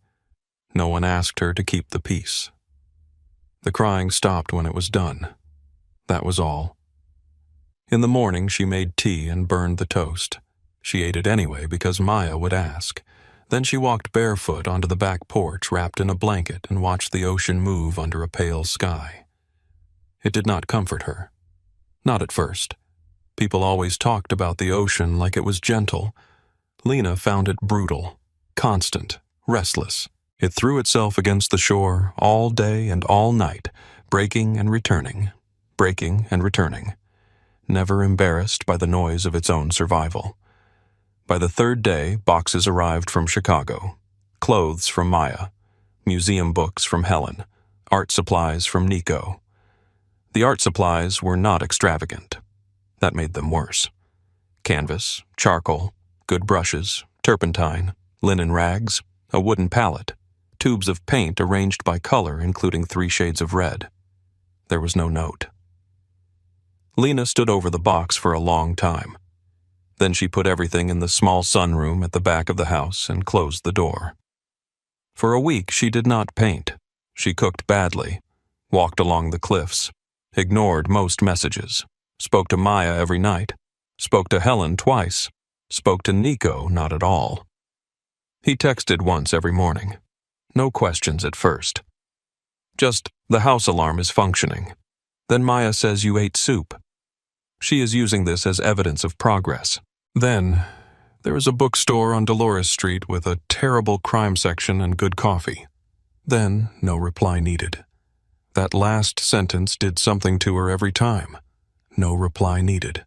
It was almost funny how much space could feel like tenderness when a person had never been given any. On the 8th day, she opened the sunroom door. The blank canvas waited on the easel like an accusation. Lena stood in front of it for 20 minutes, then uncapped a tube of red paint. Her hand shook. She almost put it back. Instead, she squeezed a small amount onto the palette. The color looked alive. Wine, blood, dress, police lights, lipstick, shame, power. She dipped the brush. Then she painted one vertical line down the canvas. It was not beautiful. It was not even straight. But it existed. Lena stepped back, breathing as if she had run upstairs. The next morning, she painted another line, then a curve, then a hand, not a perfect hand, not a museum hand, not something to be preserved behind glass. A reaching hand, half-formed, emerging from gray. She worked until the light changed. When she washed, the brush red swirled down the sink and disappeared. For the first time in weeks, she slept through the night. Painting did not heal Lena in the clean way people like to imagine. It did not turn pain into beauty with polite efficiency. Some days it made her worse. Some days she hated every mark. Some days she painted Sloane's mouth by accident and scraped the canvas until the fabric tore. Some days she sat on the floor and stared at her own hands, furious that they had stayed still for so many years. But the work kept calling her back. Not kindly, honestly. She painted a white dress with a red stain, then covered it with layers of blue and gray until only a small red pulse remained near the center. She painted 2 girls facing opposite directions, their hair braided together like rope. She painted a woman standing before black water, her back straight, her feet bare, her face unseen. She painted a mouth opening. That one made her sick. She kept it. Weeks passed in small, stubborn pieces. Maya visited and filled the house with groceries, gossip, and commentary. "This kitchen is too tasteful," Maya said, unpacking oranges. "I do not trust kitchens that look like they have never seen shredded cheese." Lena laughed from the sunroom. Maya appeared in the doorway and stopped. The room smelled of paint and salt air. Canvases leaned against every wall. Some were unfinished. Some were violent. Some were so quiet they seemed to be holding their breath. Maya's eyes moved from one to another. "Oh, Lena." Lena wiped her hands on a rag. "Do not make a face. I am not making a face. You are making the face. I am making a completely different face. You are crying. I am reflecting light again." Lena smiled. Maya stepped closer to the painting of the woman before the black water. "This one," she said softly. Lena looked at it. "I do not know if it is finished. She looks like she is about to turn around." "She is?" Maya turned to her. "Is she scared?" "Yes." "Is she going to do it anyway?" Lena looked at the painting for a long moment. "Yes." Maya stayed 3 days. On the last night, they opened a cheap bottle of wine and sat on the porch under blankets while the ocean worked below them in darkness. "Do you miss him?" Maya asked. Lena knew who she meant. "Yes. Do you want me to tell you that is unhealthy? No." "Good. I was not going to. He is terrifying, but he has manners, and that is confusing for my feminism." Lena smiled into her glass. Maya grew serious. "Has he pressured you? No." "Not once, no." "Annoying. That makes him harder to criticize. He sends weather updates." Maya stared. Weather updates and restaurant suggestions. Once he sent a photo of a dog outside his office. Was it his dog? No. Was it a good dog? Yes. Maya sighed. "Fine. I am cautiously adjusting my hatred." Lena looked out at the dark water. "He said he loved me." Maya went still. "When?" "The morning he gave me the key." "What did you say?" "Nothing." Maya nodded slowly. "That sounds like you." I did not know what to say. "Do you now?" Lena held the wine glass between both hands. "No." The honest answer did not scare her as much as it once would have. Maya leaned her head against Lena's shoulder. "Then do not say anything until you do." A month after Lena arrived in Carmel, Nico came. He did not warn her with dramatic timing. He called first. "I am in California for business," he said. Lena stood in the kitchen looking out at fog moving through the cypress trees. "Are you asking to come by?" "Yes. You could have just arrived." "I know." She smiled a little. "That is progress. I am collecting evidence of character growth. Come at 6. He arrived at 6, exactly carrying no flowers, no jewelry, no grand apology. Only a paper bag from the bookstore cafe she liked. "Coffee cake," he said at the door. The woman at the counter said it was their best. "It is not. I suspected." "Why buy it?" She was very aggressive. Lena laughed, and the sound seemed to loosen something in his face. He stepped inside only after she moved back to let him. The house felt different with him in it. Not smaller, more awake. His gaze moved over the books, the teacup on the table, the blanket over the chair, the paint on the cuff of Lena's shirt. Then he saw the sunroom. He stopped at the doorway. Lena stood beside him, suddenly nervous in a way she had not expected. This was worse than being seen in the red dress. Worse than being seen with wine on her skin. These paintings were not an accident someone had done to her. They were choices she had made. Nico entered slowly. He did not speak for a long time. Lena watched him move from canvas to canvas. He stopped before the painting of the mouth opening. His shoulders shifted. Then before the two girls braided together. Then before the woman facing the black water. "That one," he said. Maya said the same. "She has taste when she is not threatening me." She threatened you again, twice by text. That sounds low for her. He glanced at her, and for one brief second they were just two people in a room full of paint, not a woman with a criminal twin and the man Chicago feared. Nico looked back at the painting. She is turning around, he said. Lena's chest tightened. Yes, toward what I do not know yet. He nodded. Most people would have called that an unfinished answer. Nico understood it was the only honest one. They made dinner together badly. Nico cut vegetables with the precision of a man who frightened other men for a living. Lena burned garlic. He ate everything without complaint until she caught him pushing one blackened piece aside. "You are afraid to insult my cooking," she said. "I have survived worse. That is not a compliment." It was meant as one. No, it was not. No, he admitted. It was not. After dinner, they walked along the water. The fog had thinned. The sky was bruised purple over the Pacific. Waves broke against the rocks below, white and loud. Nico kept his hands in his coat pockets. Lena noticed. "You can hold my hand," she said. He looked at her.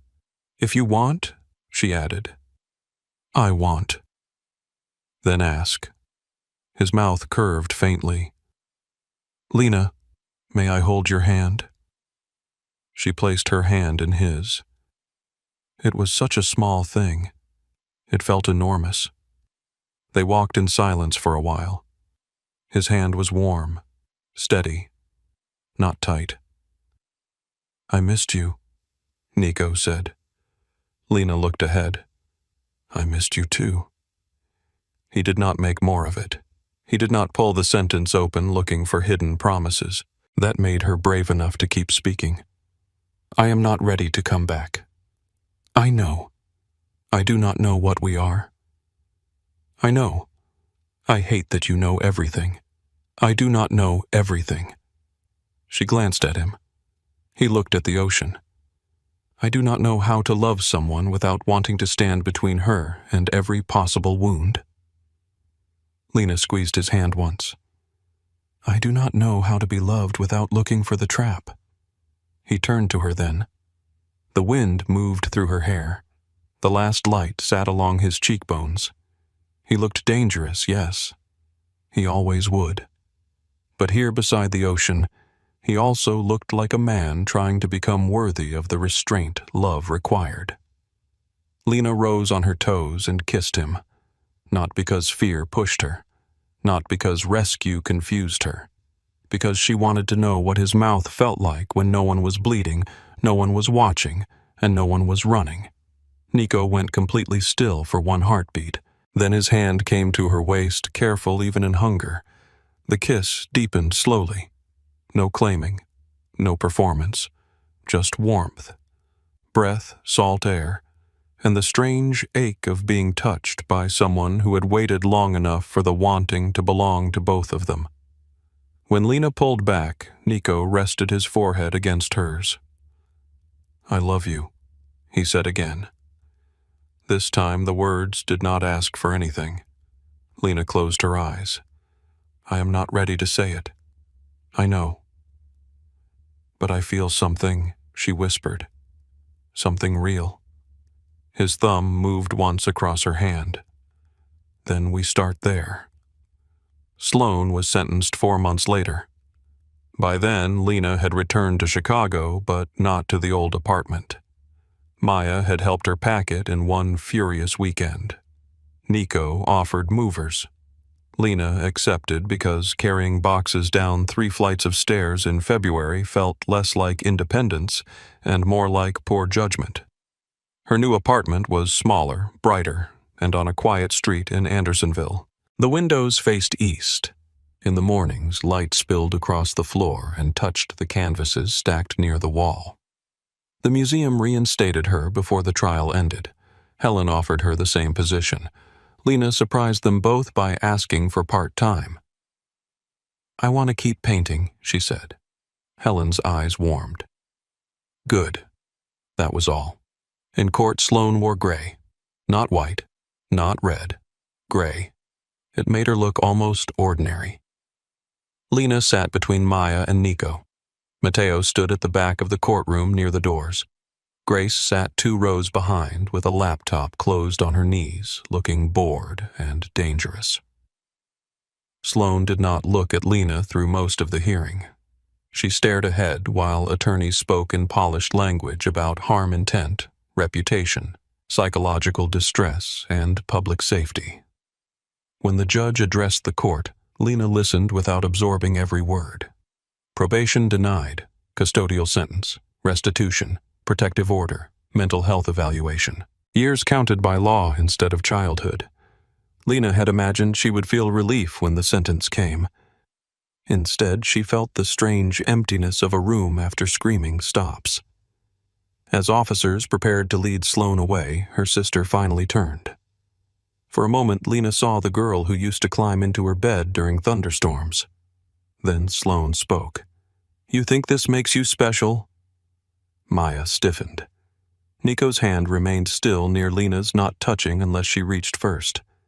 Lena stood. The courtroom seemed to fade around the edges. "No," she said. Sloane's eyes narrowed. "Then what does it make you?" Lena looked at her sister through all the years between them. Birthday candles, broken glass, stolen boys, fake tears, red wine, white dresses, police lights. "Courtroom gray." "Free," Lena said. Sloane's face twisted, but the officers guided her away before she could answer. Lena sat down. Maya took her hand. Nico did not speak. He did not need to. The exhibition opened in late spring. The gallery was small, tucked on a side street in River North between a florist and a restaurant that smelled like butter and garlic. Warm light poured through the windows. Inside, Lena's paintings hung along white walls beneath clean brass fixtures. The collection had a title, "The Woman in the Frame." Lena had resisted the gallery owner's first suggestion, which had been something dramatic about twins and trauma. She refused to turn the show into a crime scene. The paintings were not evidence. They were not explanations. They were not an invitation for strangers to pick through her wounds with wine in their hands. They were hers. On opening night, Lena wore black. Not because red frightened her, because she felt like black. Maya wore emerald and cried before the first guest arrived. "I am fine," Maya said, dabbing at her eyes. "You have said that 6 times. I contain multitudes." Grace arrived with a gift wrapped in brown paper. Lena opened it and found a tiny security camera. "Grace." "It is fake," Grace said. Mostly, Grace smiled. "Congratulations." Mateo stood near the entrance in a dark suit, arms crossed, pretending to scan the street. Lena walked up beside him. "You do not have to guard the door." "I know. Are you guarding it anyway?" "Yes." She smiled. "Thank you." He looked uncomfortable with gratitude. "You painted the garage?" he said. Lena followed his gaze to a canvas near the back. It was not literal. Concrete gray-white light, a dark shape opening like a van door, a red handprint near the lower corner. "Yes." Mateo nodded once. "Good." From him, it was practically a speech. Nico arrived last. Or maybe Lena only noticed him last because the room changed when he entered. He wore a dark suit, no tie, the same kind of controlled stillness he had carried the night of the restaurant. But something was different now. People still made room for him, but Lena no longer wondered whether she had been swallowed by his shadow. She stood in her own light. Nico crossed the gallery toward her. He stopped before touching her as he always did now in public, leaving the choice visible between them. Lena stepped into him and kissed his cheek. A few people noticed. "Let them."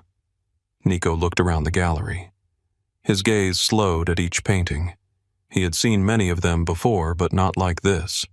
Not framed, not lit, not witnessed. "You did this," he said. Lena followed his eyes around the room. Yes, she said. The word felt simple and enormous. A journalist approached near the end of the evening, a woman with kind eyes and a recorder in one hand. Miss Whitaker, she said. May I ask one question? Lena's stomach tightened out of habit. Nico's presence warmed the space beside her, but he did not intervene. Lena nodded. The journalist looked toward the largest painting, the woman standing before the black water now fully turned toward the viewer. Her face was not detailed, but her posture held the room. Is this collection about your sister Lena? Heard the old trap in the question, even if the journalist did not mean it that way. She took a breath. No. The journalist paused. Then what is it about? Lena looked at the painting. The woman in the frame looked back. It is about the years after you stopped surviving, Lena said. The journalist lowered the recorder slightly, as if she knew better than to ruin the answer by asking another question too quickly. After the gallery emptied, Lena walked through the rooms alone. Maya and Grace were in the back arguing over whether the champagne had been overpriced. Mateo was outside speaking quietly into his phone. Nico stood near the final painting, hands in his pockets, waiting for her. The final painting was red. Not all red. Nothing that simple. A woman in a red dress stood near a black lake beneath a storm-colored sky. Her face was turned away, but one hand was raised, not in surrender, not in defense, but as if she was reaching toward the first touch of rain. Nico looked at it for a long time. Is that you? He asked. Lena stood beside him. It used to be. And now, she looked around the gallery, at the canvases, at the frames, at the proof of her own hand on every wall. Now I am the one who painted her. Nico turned toward her. There were things he wanted to say. She could feel them. Beautiful things, probably. Dangerous things. Nico spoke best when his words were almost weapons. Instead, he held out his hand. Lena took it. Later, after everyone had gone home, after Maya had hugged her 3 times and Grace had stolen the last bottle of champagne and Mateo had pretended not to smile, Nico drove Lena through the city. Chicago glittered after rain. The river caught gold from the buildings. Tires hissed over wet streets. Music spilled from bar doors. People hurried under umbrellas, laughing, shouting, living loudly under the same sky that had once watched Lena disappear. Nico did not ask where she wanted to go. He already knew when she looked toward the Gold Coast. The rooftop restaurant was still open. Of course it was. Places like that survived scandal by changing flower arrangements and pretending memory belonged to other people. Nico parked across the street. Lena sat in the passenger seat looking up at the glass walls glowing high above them. I have not been back, she said. I know. You say that too often. I am trying to replace it with silence. You are improving. He smiled faintly. Lena opened the car door. Nico came around but did not offer his hand until she reached for it. They entered through the lobby and took the elevator up. The ride felt longer than it had that first night.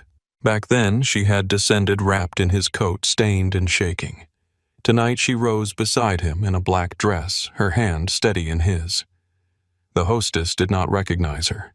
That helped. Or maybe she did and was professional enough to hide it. Table for 2, she asked. Lena looked at Nico. He waited. Yes, Lena said, near the windows. They sat at a corner table overlooking the city. Not the same table. Close enough. The restaurant hummed with soft voices, silverware glass, the low pulse of expensive calm. A server brought water. Lena ordered pasta without reading the entire menu 3 times. Nico ordered wine, then looked at her first. Red, the server asked. Lena felt the old echo. Then she said, yes. The wine came in a deep glass bowl, dark and shining. The server poured. Lena watched the red rise. Her hand did not shake. Across the room, a young woman sat alone at a table smoothing her dress beneath her thighs. She checked her phone, then the elevator, then her reflection in the window. Her face held the nervous hope of someone trying very hard to believe she belonged somewhere beautiful. Lena saw her. Really saw her. The woman glanced over, embarrassed to be caught looking uncertain. Lena smiled gently. Not pity. Recognition. The woman smiled back. Nico watched Lena, not the woman. "What is it?" he asked. "Nothing." That is rarely true. Lena looked out over Chicago. Below, the city moved in rivers of light. The lake waited black and endless beyond the buildings. Somewhere in that city was her old apartment, her museum, Maya's kitchen, the courthouse, the glass house far north along the water, the beginning and the aftermath all layered together like paint. She touched the faint scar on her palm. Then she looked at Nico. "I love you," she said. He went still. For all his power, for all his control, for all the men who feared him, and all the rooms that obeyed him, Nico Moretti looked completely unprepared for happiness. Lena liked that most of all. He reached for her hand slowly, giving her every chance to change her mind even now. She met him halfway. "I love you," he said. "I know." His mouth curved. "Now who says it too often?" She laughed, and the sound rose cleanly between them. No one in the restaurant turned. No glass shattered. No sister appeared at the elevator.